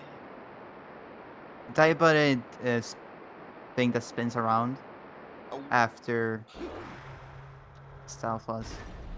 luckily he spawns in the same room again, but it's still a pretty costly affair. Yeah. Alright, second phase for the Starlight fight, and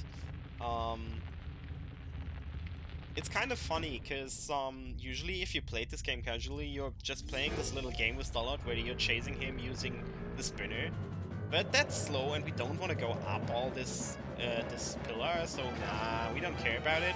So we do a specific strat. So we roll once, twice, 3 times, 4 times, 5 times, do a few steps, and then get on the spinner. And if you do it correctly and space out your rolls correctly, you will be right next to Starlord, just because he's at a really weird position, and he will wait for you, and you can catch up with the spinner and just instantly knock him down to finish the fight.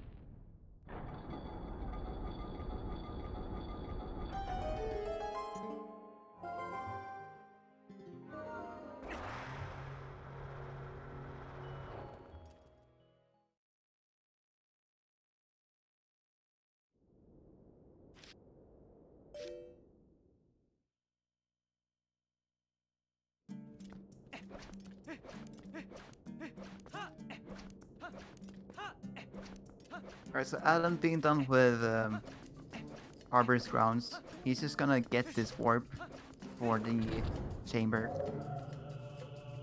And after he has gotten this warp, then there's only one dungeon left for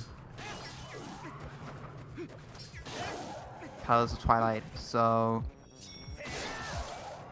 right after this, he's going to warp back to Kakariko. And if you pay close attention right now, the game will actually say, he will actually use the map to warp, and he zoomed in before he warped. That's something he didn't do before. And the reason is, the game is not supposed to let you warp at this point. If you try to warp normally, or on the normal map, Midna will just say, hey, you can't warp now, there's the shadow mirror right in front of us. We need to grab it. And that's bad, because we don't want to go there right now. So instead, we just zoom in the map, and Nintendo was dumb enough to forget to check this. So if you zoom in the map, you can actually warp. And this is one of the few reasons, besides the map glitch, that we actually get the map warp. Because else we couldn't warp right now, which would really limit our routing. Or even make it impossible to finish the game, I believe. And Zeph is getting is really wrecked. struggling with first phase of Starlord. Yeah, he got... And he finally gets it. He got wrecked. Oh my god, that was so mean. Poor Zeph. And Case is actually ahead of Saf now. Yeah, and there was not really a lot that Zeph could have done about it, because this was just painful RNG. So Adam just, what you just saw him do, he just clipped inside or next to the statue in the basement of Kakariko Sanctuary. And that clip right there, where he just used the transform animation to clip behind the statue, saves 1 hour and 10 minutes roughly. It's the biggest sequence break in the entirety of Twilight Princess. If you clip inside the statue, and that's still possible in HD, although they tried to fix it and failed, you skip the entirety of Temple of Time, you skip the Ancient Skybook quest, Hidden Village, all those, the entire Ilias Memory quest, all this kind of stuff gets skipped. And that's over 1 hour of gameplay we just get rid of by this simple, small clip. And this allows us to go into City in the Sky immediately. And we just spent the 300 rupees. So we're broke. Both Case and Saf getting the quick knockdown on Star-Lord. Yep. And Hornet has to start its first phase.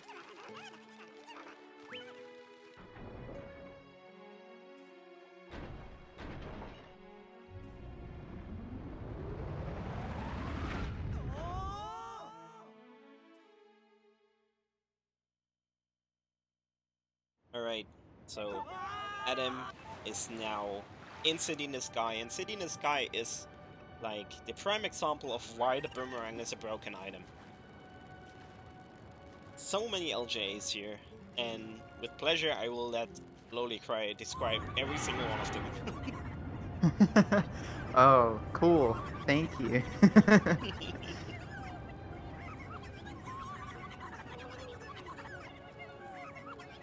So, City Sky in general has a lot of places where you can fall down. And with that we can abuse the long jump attack really easily here. So just in the first room there's going to be 2 LGAs.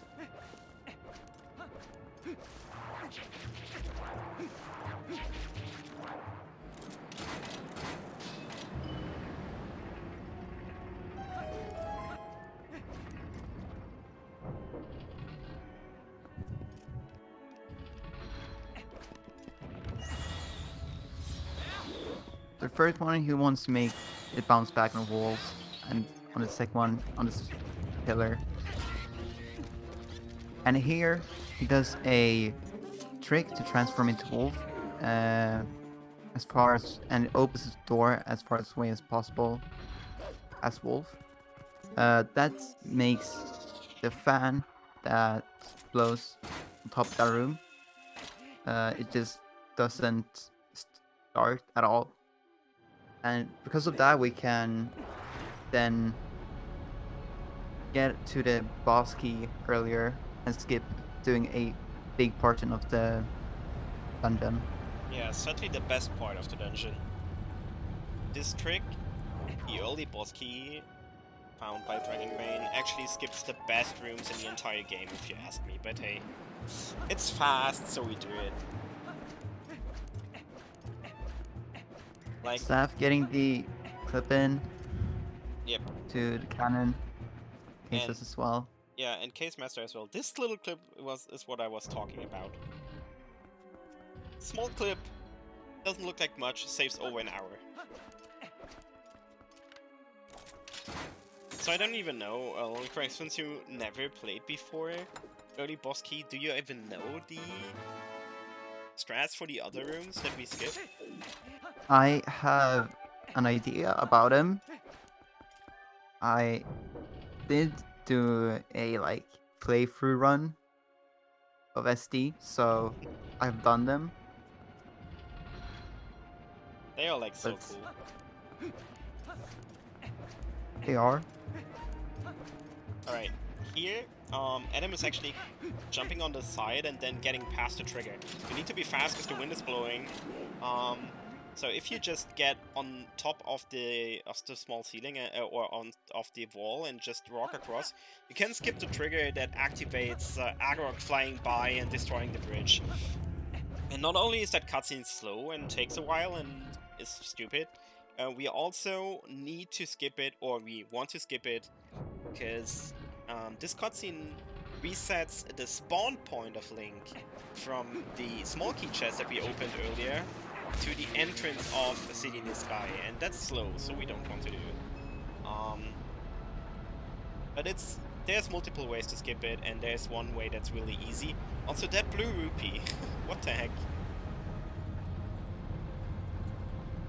Here you can just unequip the spinner a little early, because the bridge is still continuing to close in. So can skip a little bit of time by just rolling before the actual cutscene starts. and Horn missing the clip. Earliness. We call it early silliness guy.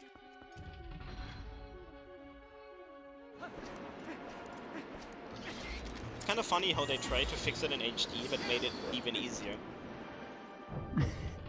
Yeah. It's weird.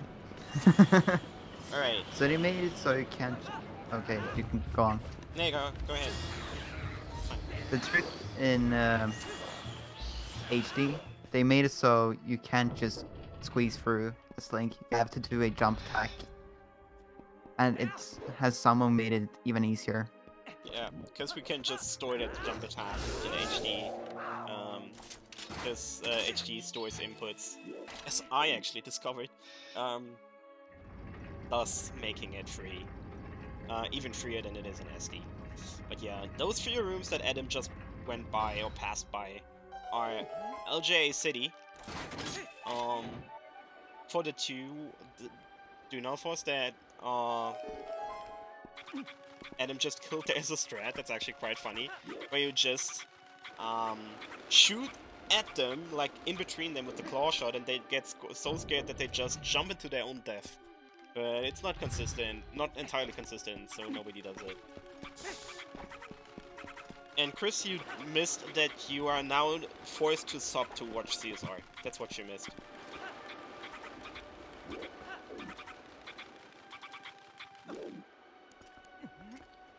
Alright, so Adam right there jumped by the side of the wall and let go of the Ukumu a little bit before the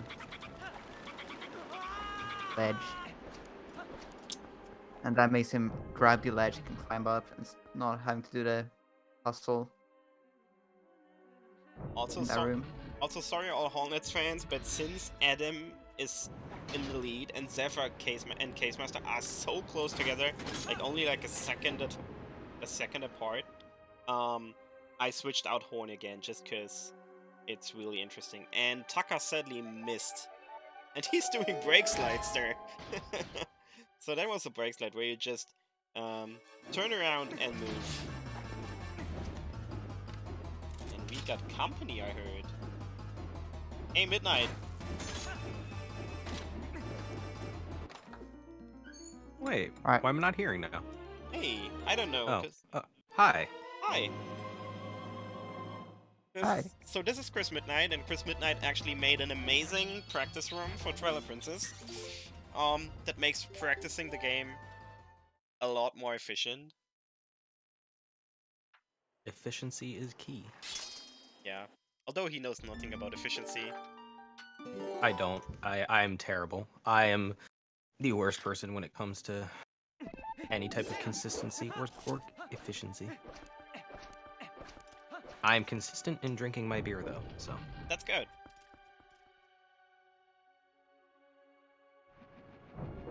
No, I saw Taka doing break slide back up, and I'm like, oh god, I gotta get in on this. Yep. So yeah, break slides are really just a technique to move where you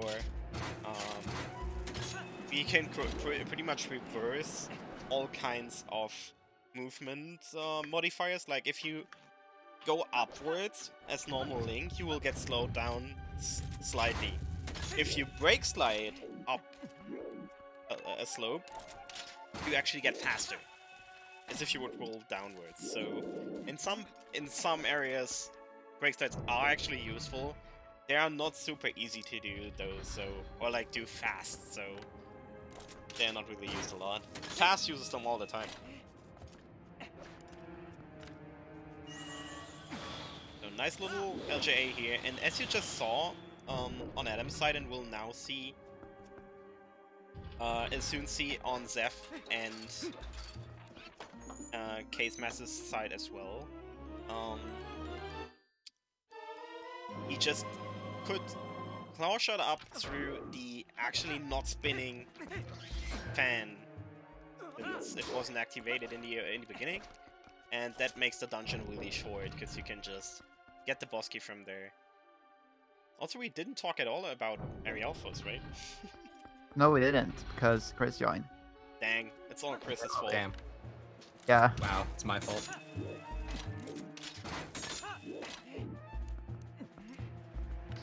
Alright, so what Adam's doing right here is he's trying to claw shot the most upper part of the claw shot area they can on the fence. And if you're above those, you'll actually you'll grab the ledge and you can climb up. And with that, you can do a double LJ to skip having to activate the fence. This LJ looks super risky and like it's ultimately close, but it's just pretty simple. It's actually a lot more lenient than most new runners think it is. Yep. There's like not a lot you can do wrong if you place the targets correctly. So this room is a lot harder than it looks then again, because the timing on these fans is really strict if you want to skip a cycle. So you need to be quick and you want to shoot the claw shot and it's actually over the right area around the actually claw shotable area, and Adam misses it. Ugh. Barely off on the targeting.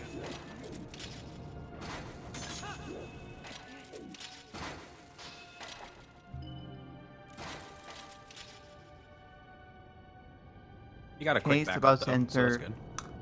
aerial false fight.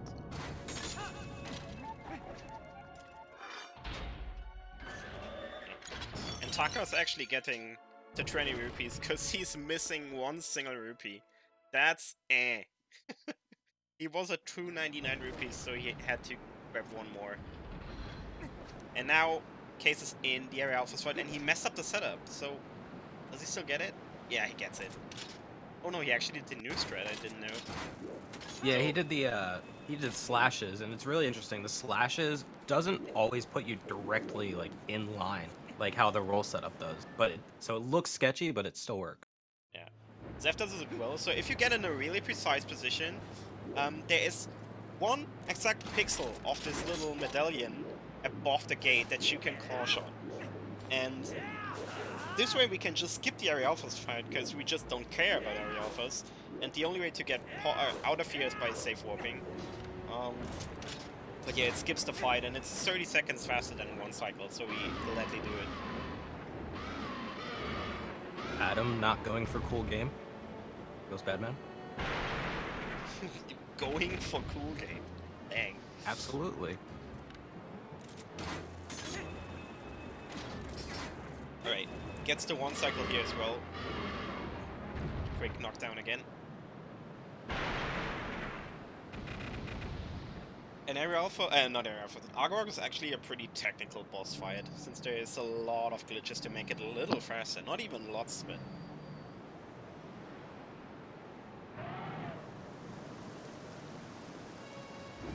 So, Case just right there is actually, as I talked about earlier, claw shotting up to the not running fan, and it's the reason why we can skip like 5 rooms, or 4 rooms, in City Mist Sky, and it's the longest rooms, and actually like the example rooms for the double claw shot features. So sadly we missed them, or we skipped them because these are the best rooms in the game. But hey. Gotta go fast. Alright. At what cost? Yeah, at what cost? Exactly. So here Adam is just jumping into a void, not because he is suicidal, but because it's faster. If you void out in the fight, Argorok gets respawned in the center, and that's faster because else he's just taking a long flight, and that's annoying and takes forever. So no, we're just voiding out. So now we climb up, and we wait for Argorok to breathe fire at us. So we hear him scream, and the second we hear him scream, we get up onto a P-head, and then instantly equip Iron Boots, and this will really barely just get us below the flame. And this way, since we are below the flame, Argorok instantly stops breathing fire and stops turning around, and we can just climb on the back of him or claw shot on his back and slash him once. We do that in the second phase exactly the same way. In the third phase it's slightly different because he actually is doing a different attack pattern where he's turning around or like changing his direction after a few P-heads. So you just need to do it in a little different way.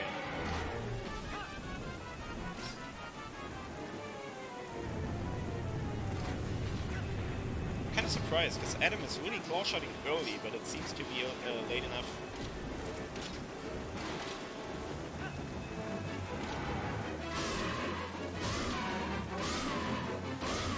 Small fun fact about the Arok fight. This fight is actually the reason why you cannot finish the game with the wooden sword only. Because the wooden sword does no damage to Arok. It just won't work. You will be in an infinite loop.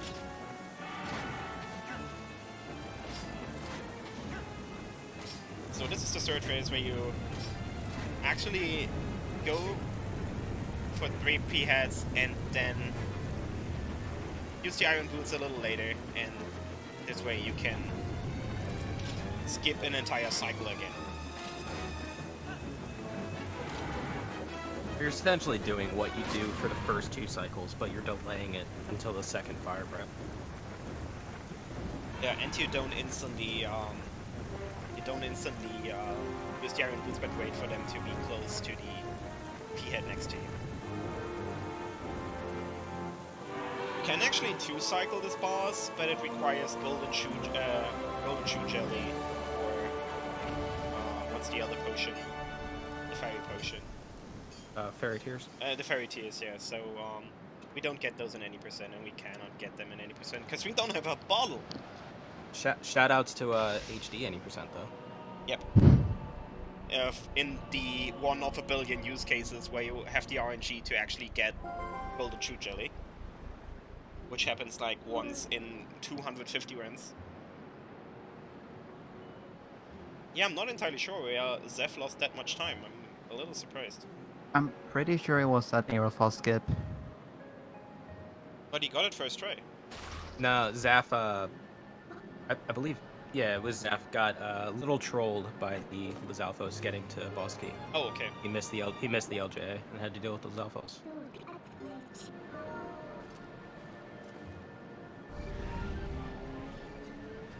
Alright, in the meantime, Taka in City in the Sky as well, and he's now going across the LJA rooms. While Adam is just out of the cutscene of Agorok and is now leaving. And this cutscene is really long, as you can just see. Adam is further behind than it looks, because the cutscene is about, like, like, it's 140 or something. So he's really quite a bit behind, quite a bit ahead. After the warp, you instantly jump slash to land on top of the bridge, or on the bridge, because if you don't do it, you land in the water, and, well, that's slow, because you have to go back to land and then warp, so you want to jump slash immediately. And now it's Palace of Twilight time, which is really a dungeon you don't enjoy as much as you are casual, if you're casual. But for a speedrunner, it's something special, because there's so much to optimize, and it's just the little things that count in Pillars of Twilight. So it's an interesting dungeon for the speedrun. At least that's my opinion. It's an interesting dungeon. It's really hard to play well consistently, and with some RNG into it as well. Yeah, and that's also, in my opinion, true for most of Twilight Princess. Like, Twilight Princess is hard to learn, then it's pretty easy to get everything in your head, like build up muscle memory, and to be super good and actually like to perfect all the stuff in a run is insanely hard. And Taka actually going for Uku instead of doing the jump slash.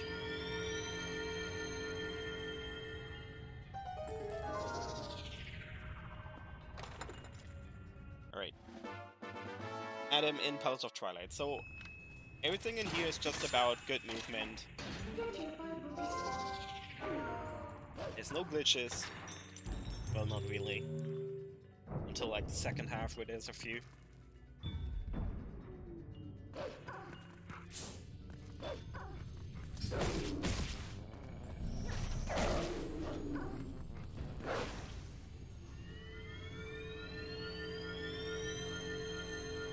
And here is Case Master getting the final blow. Ooh, and Taka being close on the... Oh, yeah. That's something that sometimes happens if your position after the initial setup is not perfect. And you claw shot the medallion, you sometimes get crushed by the door and just void out. That's what happened to Taka. But you can just try again, so it's not that big a deal. It's just a little tedious and annoying. I mean, it definitely beats getting hit by Aeralphos and dying once you get it. So Yeah, that's true. which isn't as common anymore. So all right. So Phantom Ganon first phase.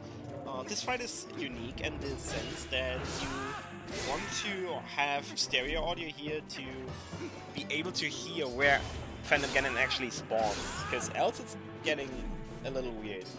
And you can recycle him by just doing 2 quick spins in the first 2 and 3 quick spins in the third phase.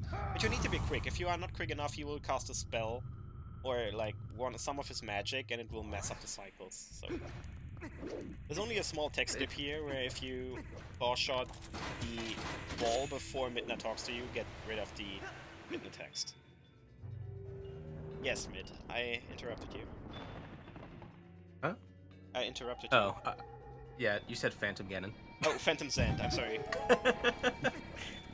Been doing a little too much OOT there. Yep. Too much randomizer. But like he said, it's really close, because the attack pattern that you do with the stab and then 2 quick spins puts him 1 hit of health away from teleporting continuously.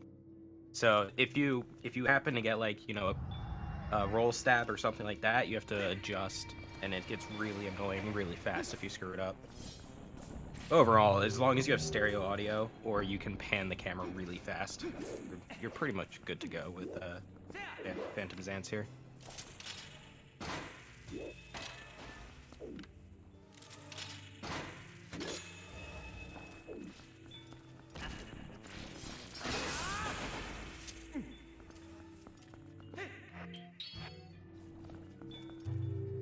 So yeah, as I just said, Pillars of Twilight is just the dungeon of small optimizations and good movement.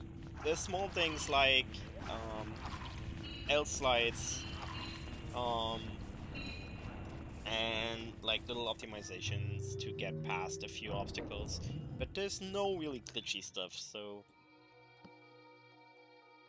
if you Well, at least until the second hit. Yep.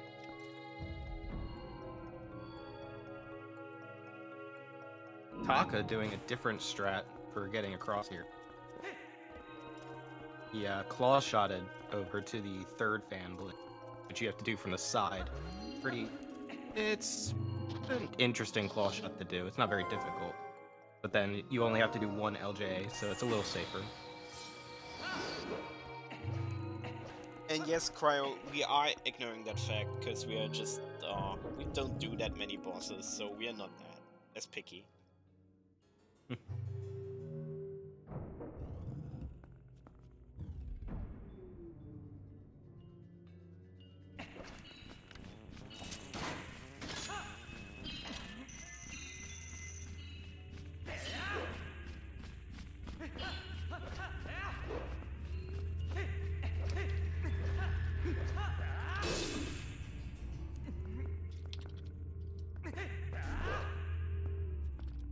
Oof.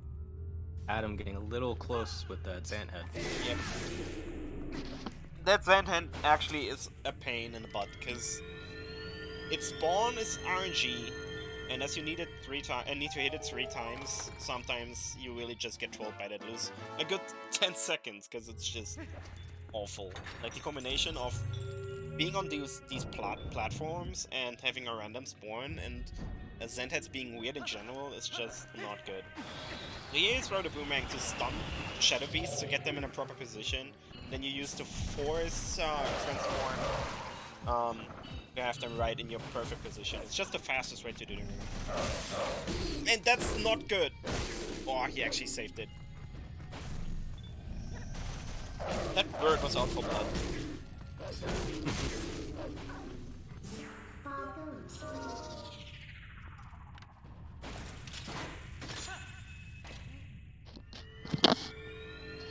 I have never seen that, actually. I'm not gonna lie, I completely missed it. Adam was going for the for the Zand head right in front of the normal chest location. And used an area attack, and the bird was flying in, and he actually did both of them. So it almost messed up his double attack there. Yeah.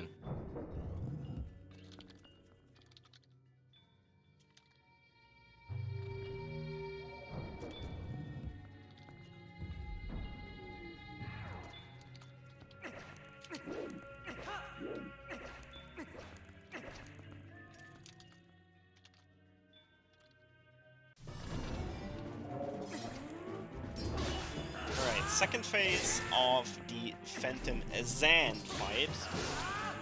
Absolutely, ooh, and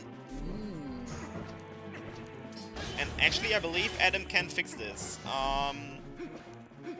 Yes, he can. Yeah, like I said, if you mess up your attack pattern a little bit, you can fix with adjustments, but you have to be pretty knowledgeable about how the fight works. Yep, I would have known or have what to practiced it beforehand. I wouldn't have known what I needed to do in that case. And I usually know lots of stuff about Twilight Princess, like lots of random stuff as well, but this one I didn't know. So in Case Master stream we just saw the L slide with the claw shot I was talking about. So once you shot the claw shot at something, and you just saw it on Adam screen as well, you can let go of targeting and hold the control stick in any direction, and Link will slowly slide towards the direction you're tilting the control stick. And this will actually, in one's place in Palace of Twilight, where Case Master just did it, deactivate an enemy spawn. Because, Link's hitbox just doesn't really... Or, like, they can't spawn while you're in a claw shot animation, I guess. And Adam just did it there as well. That's just... Yeah, you slide over it while you're...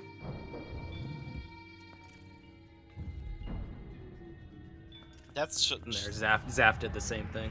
Yep. Westward was a mixture between a departure and a return. That's such a great way to put it, actually. I love it. I've had that conversation so many times with people. It's one of those conversations that's just like, I've said it so many times, I'm just used to what I have to say. Oh, the double! And the hearts. Okay. Sure.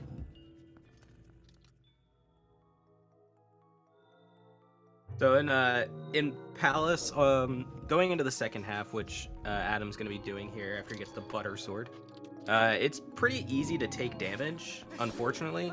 So getting hearts is actually like a really good idea. It'd be a real big shame if you like fell from a platform and died and have to do the climb over again. It wouldn't be the end of the world, but you know, it's just obviously you don't want to die. So the fact that he got 2 hearts from both those keys there is really good, because now he's not at a heart and a half.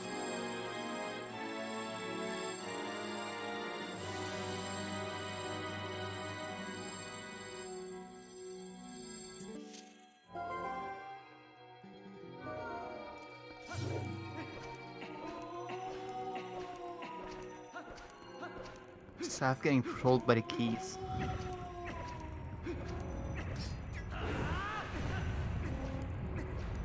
I see he's taking his anger out instead.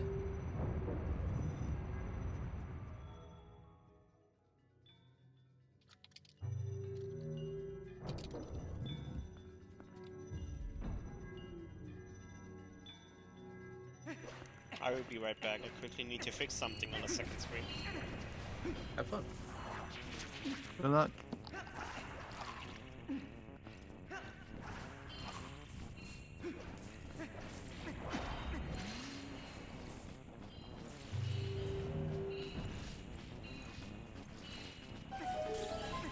And here Taka is finishing up with City in the Sky. He'll be joining everybody in Palace in a moment.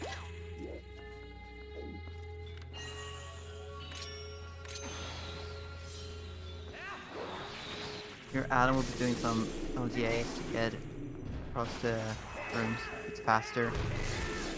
Not having to wait on the platform to move. Moving forward. Right here, Adam's doing a series of spin attacks to try and get the platform to spawn as he gets to it later, rather than spawning after he spins to activate all the switches. It's a small optimization that saves a couple seconds if you do it properly. You have to be quick though, because if you're not on the platform, it's despawn. And he's going into the next area with all 5 hearts, which is really good.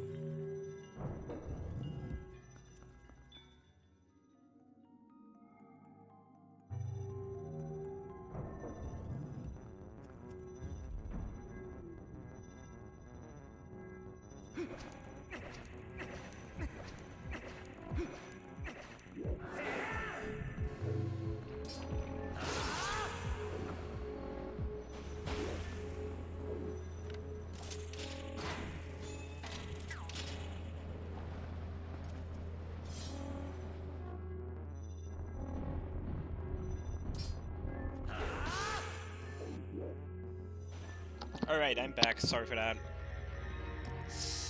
It was kind of embarrassing. And welcome back, ladies and gentlemen, to Drezko's world, where he just jumps around on Twitch all day. Yep. Pretty much streaming like a billion years every day. Alright, ooh, and Case Master missing the platform. That's so bad, because the entire ground here is not flat, so the ball will slowly roll away, and you really gotta be quick. He's not doing him any favors. Oof, good. If he doesn't get it, it'd probably be best to just grab it from the hand. And yes, Cryo, Adam's run is really close.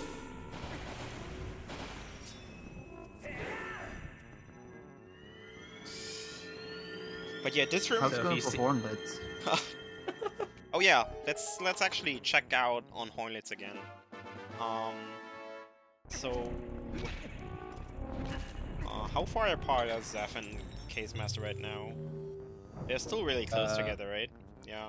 Yeah, Zaph's about a room and a half behind. Okay, Audi. so I actually want to exchange Taka and Horn again, just because makes more sense. And little Kyle, for any percent there are no real restrictions except for cheating. And this includes like the standard rules like no CD streaming and stuff. So pretty much beat the game as fast as possible. No restrictions that are actually part of the game.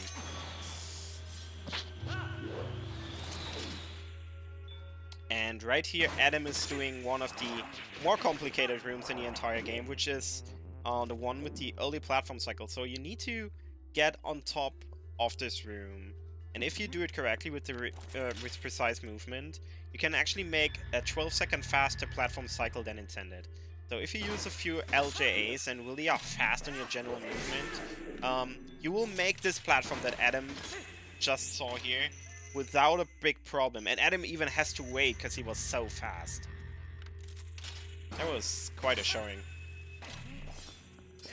Yeah, what I said earlier about it being really good that Adam went into second part of Palace with all 5 hearts.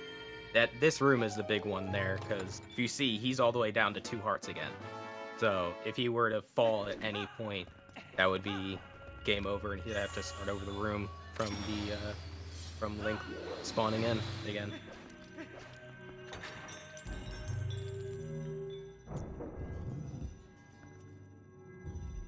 Alright, right here, Case Master's actually doing a little strat he found.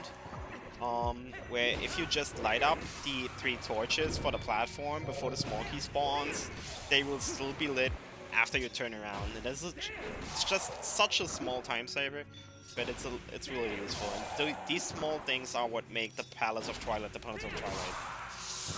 Zev just got his butter sword, and it's dripping off from butter. And butter's delicious.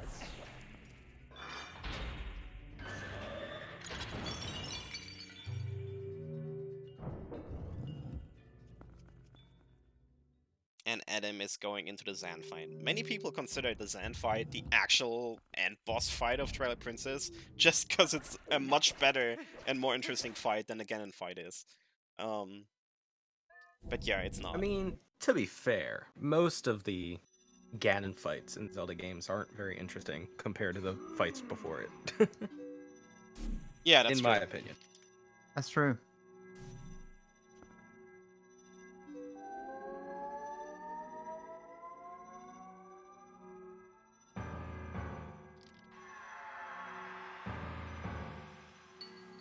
Alright, Zan phase number 1. So we will go all through the different dungeons. This is the Forest Temple phase, one of the bosses we didn't do. And there is actually a one cycle here that's frame perfect, which is why nobody does it, because it's really time intensive if you miss it. Basically what you want to do for all phases of Zend is hit him twice with the final hit of your combo. Because only those hits actually damage him. There's another 1 frame, or 2 frame, 1 cycle in the Goron Mines phase as well. But that one Adam's actually going for, and he doesn't get it, because he misses the slashes, so that was actually good. But yeah, Goron Mines we didn't see at all.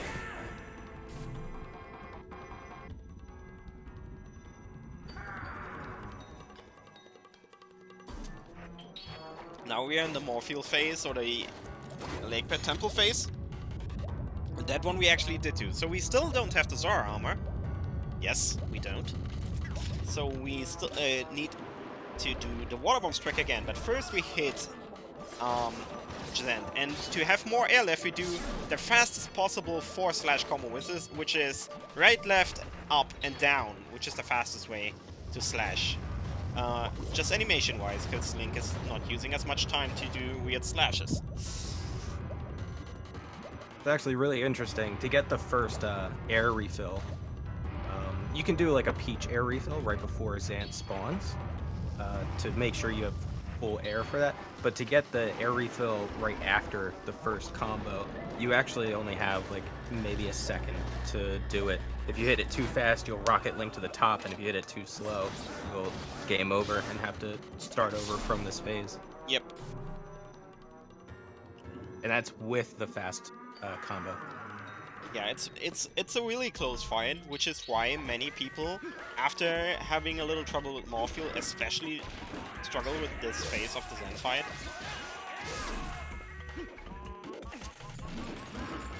And this phase is pretty free, if you know the strat.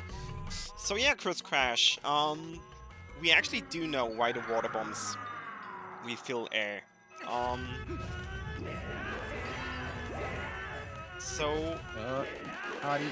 missed it.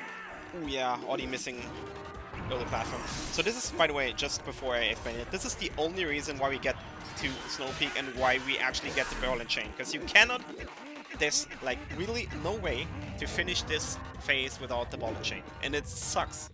Because if we didn't have to do Snow Peak, as fun as Snow Peak is, the run would easily be like, I don't know, 10 minutes faster. Then we could switch to Japanese too, because we don't need map glitch. No, you would still need map glitch for the Goblin Camp. Yeah, you can do it normally then, though. Chris is right. That would be the fastest way to finish the game, even if we had to do the slightly slower Bubbling Camp strat. I mean, if you do the Bubbling Camp strat that they do in HD with the LJA, it's not insanely slower. It's maybe like 10 seconds, So I will get to the final strat for Zan when Case and Zeph get there, but now I just want to explain quickly why the water bombs refill air. So, bombs have a special technique, or like some restrictions in Twilight Princess. You can not hold normal bombs underwater. You can, however, hold water bombs underwater if you wear iron boots. However, if you want to let go of the iron boots, or if you want to let go, if you want to unequip the iron boots, you will drop the bomb, because you're not supposed to swim with bombs in hand. You can, however, do so if you force unequip the iron boots by equipping an item over it. If you do that, you will swim with water bombs, and then you can just drop the water bomb. The game, though, thinking that you cannot be possibly holding a water bomb right now while swimming, will think, hey, you just dropped the bomb, and you don't wear iron boots, so you need to be on land. Thus, you can't really have an empty air meter, so I'll just refill it, and that's all. It's really weird, but it's how it is. It's such an edge case that they could have never expected. Yeah. Alright. So, we didn't talk about this earlier, but if you know where to aim, you can actually skip going all the way across for the boss key and just get it early here. Horn is having a little trouble with it. But he should get it soon. It's a really... I always had big trouble with this strat as well, for whatever reason. It's not only just knowing where to aim, it's also being in the right position too. Yep. Is the annoying part. Because you're essentially skipping a whole level. You're skipping a whole claw shot, so if you're slightly too far away, you're gonna miss it. If you're slightly too close, you'll hit the floor. So it's just a combination of things that makes it quite annoying to get. Alright, bathroom break for Adam. We'll have some tentacle porn on stream. Chris is especially in favor of that kind of stuff. So, Chris, you might want to talk about your favorite, you know. I'm sorry, are we talking about anime? Tentacle porn. Your kind of stuff. Well, you see, this is Midna. And then she puts on the crown of anime. And then she turns into Squid. And all hell breaks loose. Everything is just amazing. She suddenly becomes the most powerful thing in the universe and just destroys this impenetrable barrier. It's the most anime thing in a video game I could think of, honestly.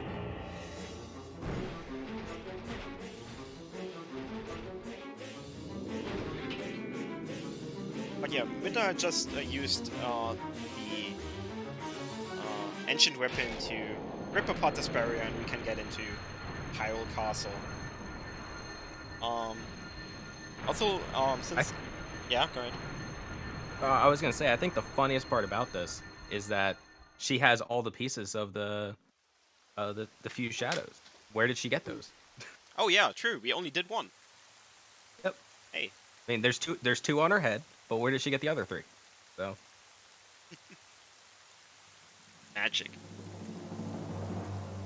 Why didn't she just use that magic the first time then? Why do we even have to go through all this? Because she wanted to spend time with us, because she's in love with us. Ugh. Oof. Midna, best waifu. Yep. So, Loli, do you want to cover the quick strat for the final phase of Zand? Because Case is just approaching it. And I didn't cover it earlier. You can do it.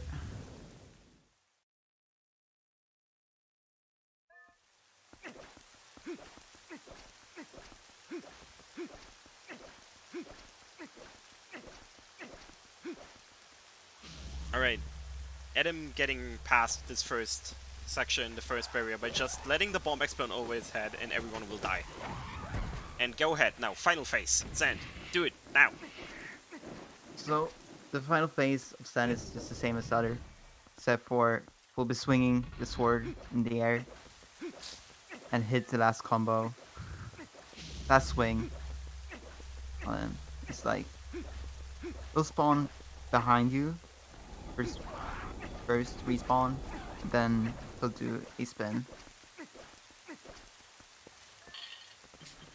Yeah, it's just everything is on a slight timer here. So, as you just saw on Adam's stream, the barriers in Hyrule Castle are a complete joke, because apparently Nintendo was kind of sick of coding this game, so they just stopped being good about it.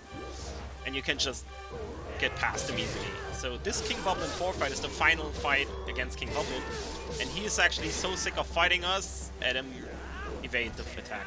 And that was a really sloppy fight so far. Yep, that was no good, but Adam fine. giving me a slight heart attack over here. Yeah, me too. Me too. But yeah, you see King Boblin grinning there, because after getting wrecked 4 times, although on our side it was only 2 times actually, he's sick of it, and he just says, "No, I'm noping out and I'm leaving. You're a good guy now." And yeah. So after this cutscene, there's a 1 frame where you can backflip or use the iron boots. And if you save the game while being in the air, which Adam will try, and he actually got it with iron boots. If you pause the game there, you can save warp, and that save warp is 5 to 6 seconds faster than actually going back to the entrance of Hyrule Castle. But again, it's a 1 frame trick. So Case Master also is doing another mailman skip right here that we didn't cover earlier. Just a really small trigger on the ground that you can easily jump attack over. I believe you can even normally jump attack over it on the Wii version of the game. It's so slow. At least on 1.0, they made those bigger on 1.2. I did not know that. Yep. On 1.0, all or the mailman trigger in South Hyrule Field is so small that you can just jump attack across. But the Wii version of the game is generally like 20 minutes slower because it doesn't have LJAs, and there's a few more things that are just really different. It's sad because the Wii version's actually pretty neat. Besides the fact that it's mirrored. Yep. And it's the hardest route, the hardest any percent route of all the Twilight Princess runs by far. Which is why nobody did a run of the new route so far. I just had a great idea, Trez. I tried it. I couldn't get the South Hyrule Field ledge clip. I was gonna say, maybe that should be the next sub goal. Trezco doing a YOLO TP Wii any percent. I'll actually do that. I'd actually make that a sub goal. Like, there's a sub goal for a 24-hour stream with me right now. Yikes. If that one gets mad, I'll actually do it. Also, what we just missed was Adam doing the Dark Knight 1 fight, and it's just really technical in the sense that you want to have precise movement and slash at the right times. That's another sub goal. That's a 200 subs goal, Shadow Magi. Because we really dropped subs in the last few weeks, so we're kind of building up again. Because we are currently at like 140. Such as Twitch, though. Right? Adam, okay, so for these 2 Lizalfos right here, they're very hard enemies, and you just hit them with a bomb, and they disappear. Yep. Very, very convenient. He actually went for a strat there that some people don't like, but some people prefer, where you boomerang them from an angle while they're close to you, and then you hit all 3 of you at the same time. But you can even just throw the bomb at them after running to them, and it'll do the same thing. I don't think either of them is really faster or slower than the other, but it's just a preference thing. Some people find better consistency with one than the other. Yep. Actually, during his world record, 20% run, Adam voided in that room because the Lizalfos pushed him out of bounds for whatever reason. And I want to say, I mean, the past couple world records Adam has had, he's voided in Hyrule Castle. Hey, Dog Butt Crab. Also, I want to say, Cryo Geek, that there's no glitch hard enough in Ocarina of Time 3D to deserve the predicate hardest glitch in speedrunning. Because, no.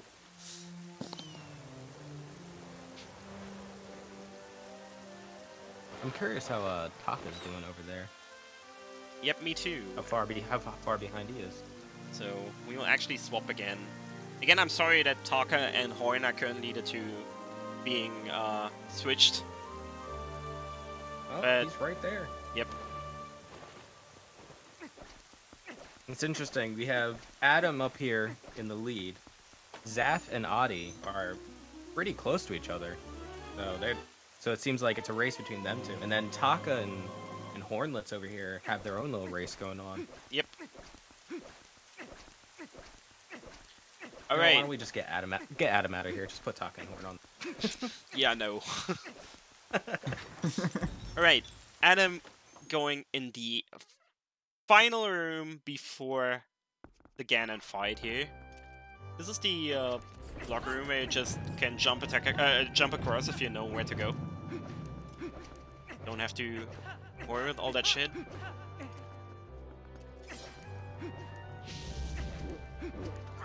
Using buffered, or I don't even think they're considered buffered rolls, but rolling out of a jump, you can just avoid the whole mechanic of that room. Yep. Kind of sad, actually. So 'Cause then you don't get to talk to the nice ghost people. So these two staircases here are the only real usages of the double claw shot and the spinner. It can even be done without them by using LJAs and really precise bomb boosts. That's not easy though, so since we can't skip them anyway, might as well use it.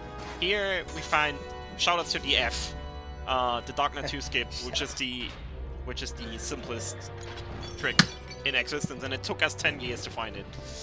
You just can't claw shot the lamp and get past the Darknet 2 fight, saving like 15 seconds. So all in all, basically what we're saying is Nintendo, whoever was in charge of the development of the barriers in Hyrule Castle, just they took too many smoke breaks or something. They didn't take the time to actually do stuff properly. It's like the guy that did Snow Peak. So, Zelda, Loli. What's up with Zelda? Zelda, there are a certain amount of cycles that he has to do, and there are 3 different attacks you can do. You need to get the lightning ball 3 times, and in between the first and second lightning ball there has to be another attack, and then between the second and third lightning ball it's 3 attacks. At best. And if you get, at best, and if you have bad RNG, it will give you more attacks until the third one, or the second one.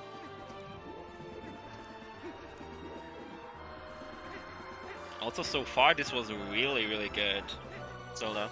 Just super fast. And then the infinite jumps, I love it. Yeah, and then he got wrecked by Zelda. I've never seen that before. So this is 6.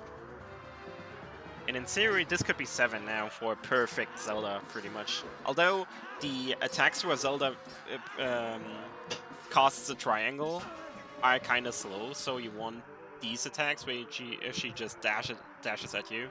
But she just did a dash on the 7th attack, so... It's actually, I believe it was found out that the triangles really aren't that much slower at all. It's more the time between the attacks that causes the difference. Yeah, the triangles are just a little bit slower. It's not even much, but it's just a tiny bit. Alright, Adam getting past with an 8 cycle, so pretty good. And yes, Chris, Taka actually did get the Zora armor doing the bite route. That's barely slower, only like 30 seconds slower. And you saw it on the side if you noticed it. He could do the Zandwater phase with the Zora armor. And Adam just missed a consistent strat for Beast Cannon. Yeah, he's gonna have to do getting a little, pulled by Aerial Falls. little adjustment. Wow. Yeah, now it's getting Quite a weird. few things going on right now. Ooh, and he's getting on the back of Beast Cannon as well. Does he get the strat now? Yes, he does get it. So he's 1 hit short. So what he needs to do now in the last phase He can't just use a normal B attack as Wolf, but he needs to use an area attack. Or jump attack.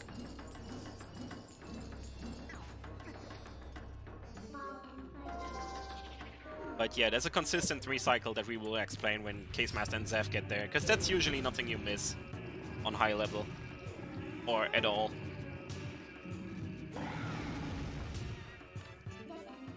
It just seemed like he was hitting B slightly too fast. You could see him pause for a moment to adjust there. I'm kind of surprised He's gonna go through another cycle just for safety. Yeah, I'm kind of surprised that Adam did that, because if I remember correctly... Oh, no, he killed him. If I remember correctly, an area attack with Wolflink would have done it, but that's fine. Also, on Case Master, we just see people that we never saw all game, pretty much. Just some weird people that feel like helping. On Zaf and Adis at the same time. It is pretty neat. Yep. Alright. Horseback Ganon. It's a kind of dumb phase, because Horseback's movement is really weird, and in the beginning he's really trying to knock you off. In HD it's even worse, because honestly, HD's horse controls slowly will say the same. Horse controls in HD are like a huge pile of dog shit. So yeah, they are. They're so bad. And Adam will actually finish sub 3 hours with a 3:58.42 pretty much. So congrats to him on winning the race. Sub 3 it is.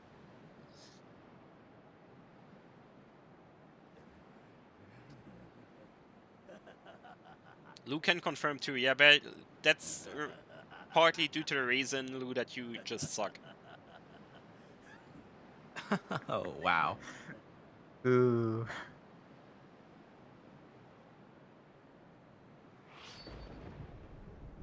Take that. Wow, so many shots in here. Only real gamers get sub 3. Yeah, Sky. Oh, I didn't notice.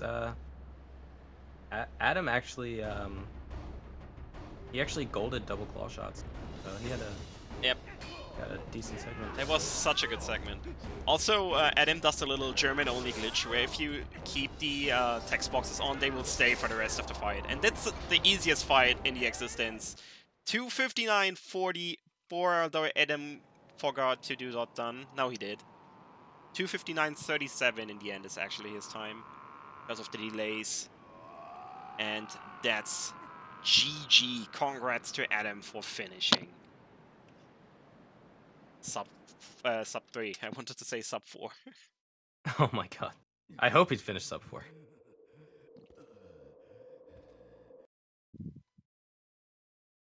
When he instantly cut the stream. Like the second he was done, he cut the stream. So we'll just get Hornets in here as well. Let's go. There he is. Let me quickly set up his cropping. There we go. And switch the audio to Little Case Master.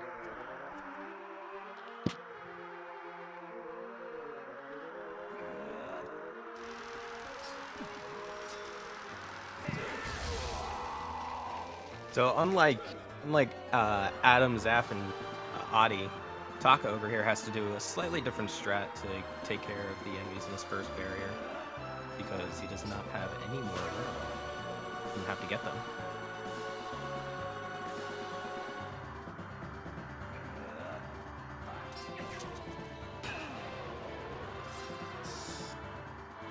But yeah, as you can see, Hornets is a little ahead of Taka.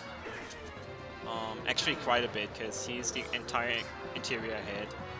But yeah, it was kind of cool to see Taka doing the newer bite route with the Zora armor even, because that's really fun. And I'm a little sorry we didn't focus on it more, but there was so much going on the different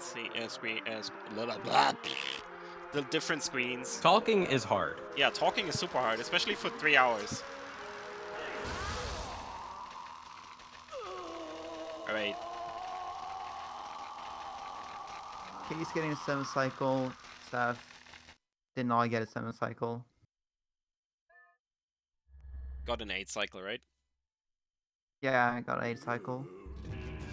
Alright, let's see the strat now, this time on Case Master's side. So he knocks down Beast Cannon, and then 1 jump attack, 3 slashes, and then a full combo. That's phase 1. You do the same one for phase 2. And no Sky, I want to say that Audi was slightly ahead, or wasn't he?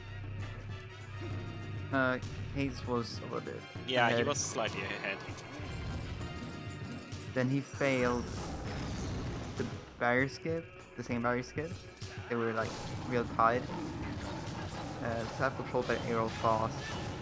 Then Case took the lead. Ah, okay. Alright, second phase done for Case Master as well, and now consistent Beast Cannon will just come out of the fourth portal and you can take him apart, off the first portal, and you can just take him apart, throw him to the side. Don't wiggle here, just hold one direction. You don't have to wiggle. And then one attack with the wolf will do it.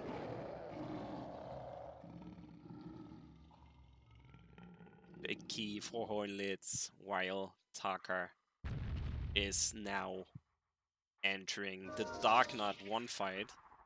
No, he's actually he's entering interior. Yeah. It's interesting. We didn't mention this earlier, but this specific barrier, it's such a tight window to get around it, like you do all the other ones. That you have. If you notice, the runners did a jump attack into there, so that Link can't walk forward during the cutscene. If he were to walk forward a little bit, you'd be in the barrier and you would be able to get back out. You'd have to save warp to do it again. Yep. And the problem is the fight inside the barrier is so long that I believe you can fail it 4 times, like the barrier skip 4 times, and just load again before it's getting slower than actually doing the barrier, which is insane. Because the enemies in this barrier are so awfully strong and have so much health, it's not even funny. So Taka just did the Dark Knight 1 fight there, as you saw, just a lot of slashing and a lot of ball of chain use. And Zeph and Audi are actually both missing arrow shots, and in the end Zeph takes the lead. Audi throws second place by like wasting 16 seconds on the horseback fight, and now Zeph is suddenly ahead, and Zeph calls the outplay. Dang, wow. The shots. Ooh. You gotta love when 3-hour races still end up close in the end. It's the best part about having a lot of, or more than just like 1 or 2 people doing it. Yep.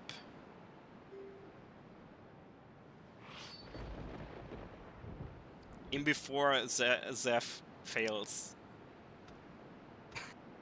The quick spin choke. Yeah, the quick spin. Exactly. Dying to Ganon. There we go. Only like 4 or 5 seconds between the two of them. Okay, Zeph is trying to make this even. Zeph, no! Zeph, please. Okay. Oh, going for the swag side hops. And actually, yeah, well, who was doing dot done earlier? Yeah. Okay, so Zeph did dot. Audi did finish earlier, but he forgot to do dot done or exclamation mark done. So Zeph actually took second place, and Audi took third place. Great job, That's guys! amazing. Great job. So yeah, official racing time. Zeph beat Audi by 13 seconds. No, Audi, you didn't win. Check out the rules. I don't care. And here we have the creation of a TP feud. Yep. It is now starting. Fuck the rules. Actually, let me check the delay. Yeah, no. Sorry, Audi. I can't give you that win. I'm sorry. I'd like to if I could, but sorry, I can't.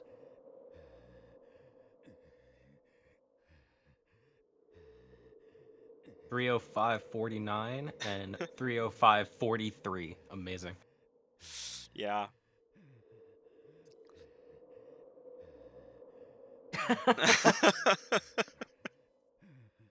All right.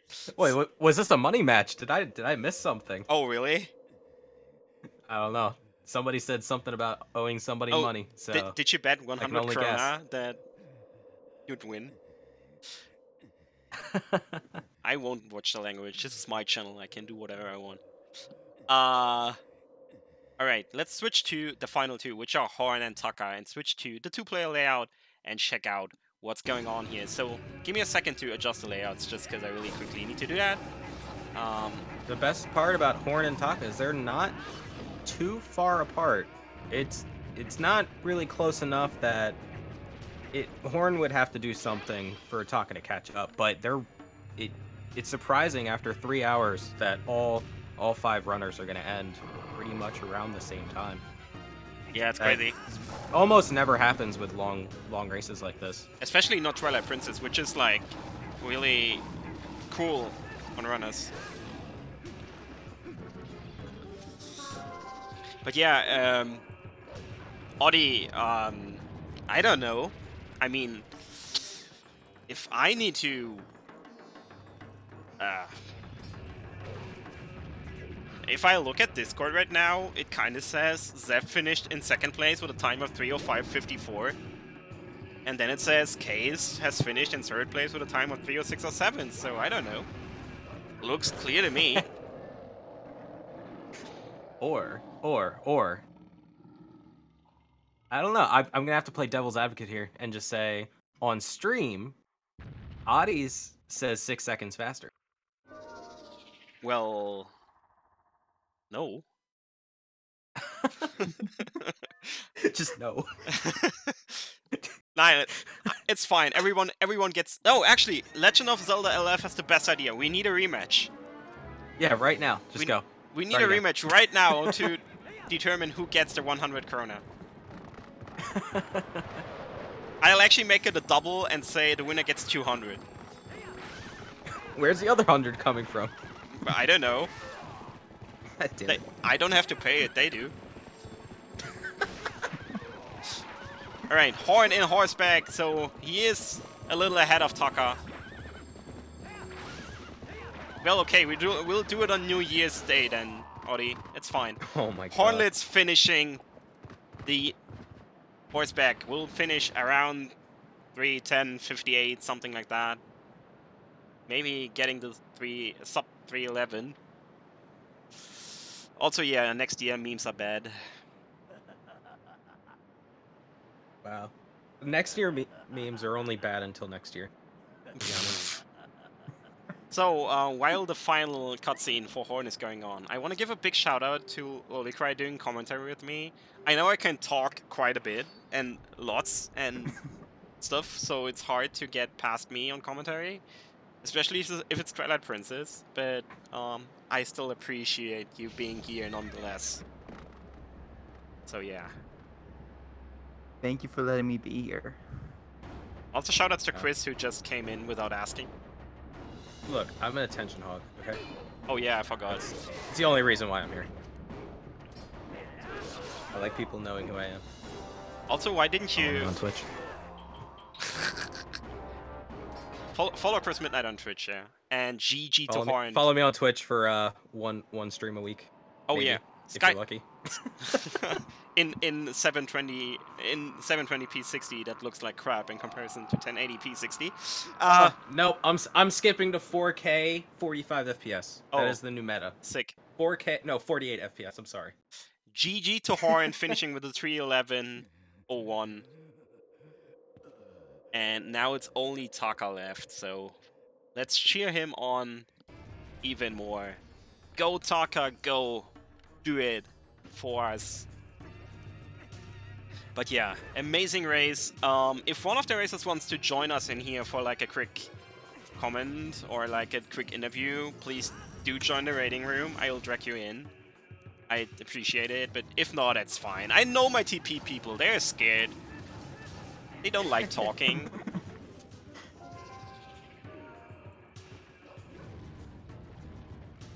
Also, nice break slides here by Taka.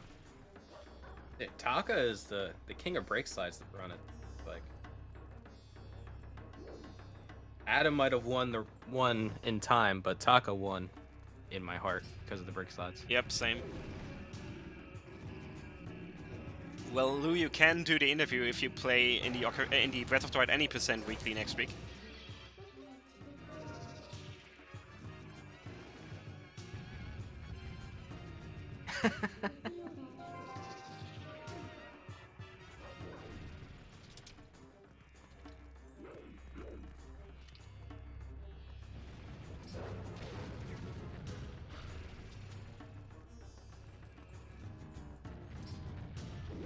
I don't care about your Smash journey.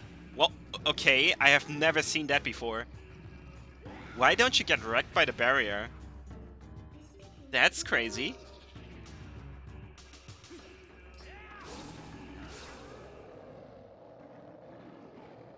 I've seen that a couple of times. Oh, I didn't know that. HD. It's just that the it's to prevent you from getting like owned by the barrier in casual play while Yeah. trying to do the mechanic. I guess the animation is just stopping the knockback from happening. Also, I'm switching to Horn's audio so we can have all the beauty of the ending cutscene, of the outro.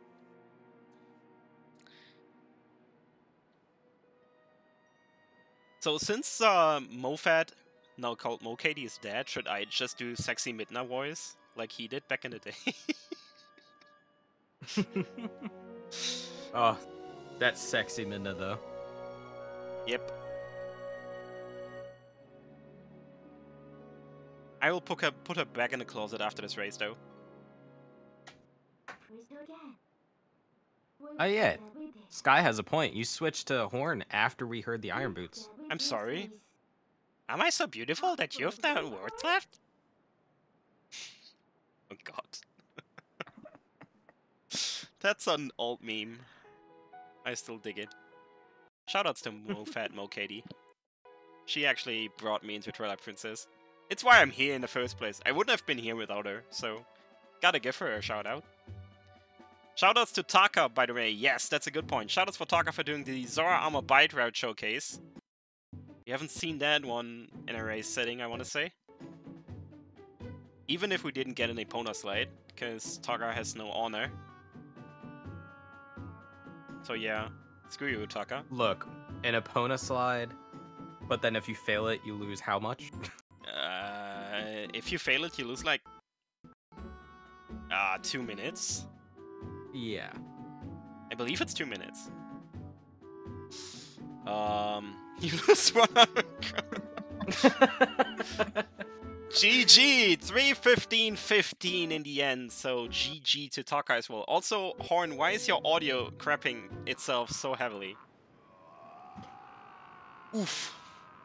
GG indeed, GG to all the runners. This race has concluded. First place goes to Adam with a 2:59.37. Second place goes to Zeph for the 3:05.54. Audi, for some reason, only got a 3:06.07. I don't know what happened there. Then Hornets in a 3:11.01 and 3:15.15. So guys, no one is joining me for an interview. I'm kind of sad. Wow, Hakua die. So Taka, please keep the Taka, please keep the game feed on until the outro is done, so we can enjoy the outro. Because I'm now doing that and this, and then we'll have the outro. What's this? Yeah, well, we're not having the outro. Shit. The game feed, the thing was broken. I don't know why. And just like that, Trez messes up his own system. Shit, I messed up my own system. God damn it. Well, back to the drawing board. Get back to work. Shit. I crapped my own system. No. Dragonbane, I've never what the? seen that one, Sky. That's awesome. Dragonbane, why? You can't blame DB for this. He Please. coded it. He coded this. You're the operator. User error. No. But yeah, GG to all the runners, and now we'll enjoy the... Why is this not working? Oh, that's why. Great. Give me a second. Is this working right now? Yes, it is. Okay, so I found the User error. I found the problem, and it was actually related to me doing my the health sanity Ocarina of Time window. Bad gateway FFC site. That's what crap did. So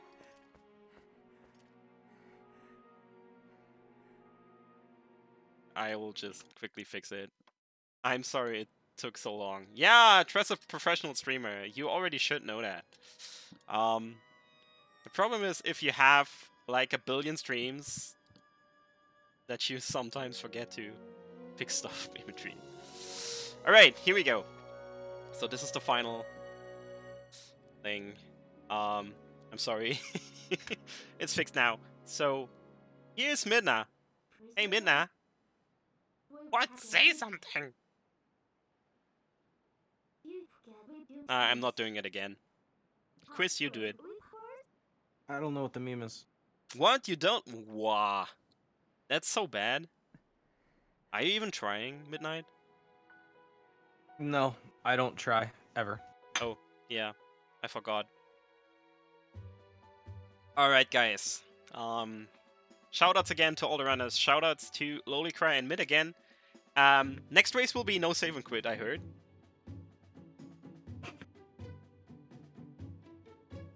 When's Jotwad race? Never.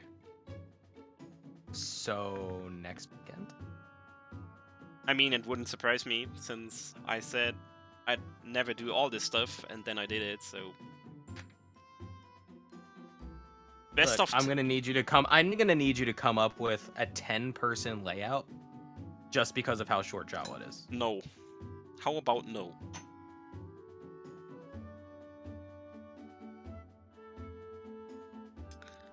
Alright. Yeah, I don't know. But everyone knows the credits by now, so screw the credits, I'm leaving. Thanks everyone for watching. I actually want to ask a question, because there is many 100% people, or TP people in general here. Is somebody interested in running 100% for the 100% relay we're doing on ZSR soon? Might as well ask right now. Because we're looking for a runner for that.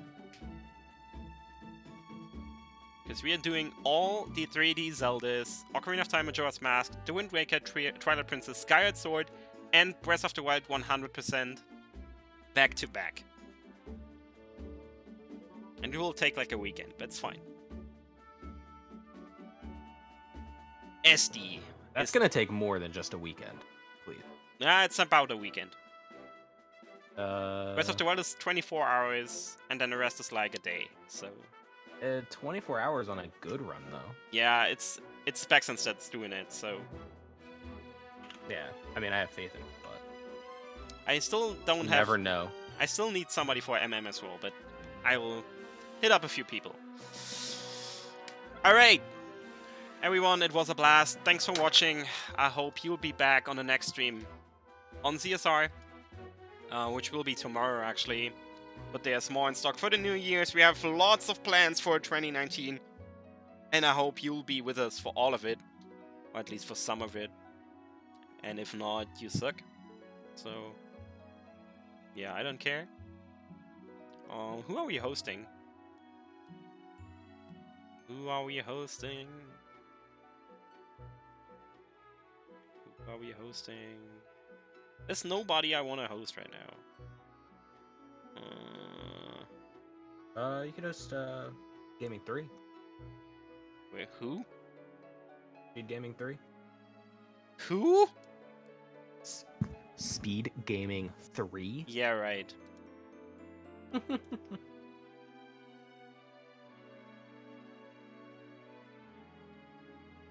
I'm too proud to do that. No, just kidding. Wow. We're actually hosting I Am Tendo. All right, I like it. everyone. Thanks for watching, and see you next time.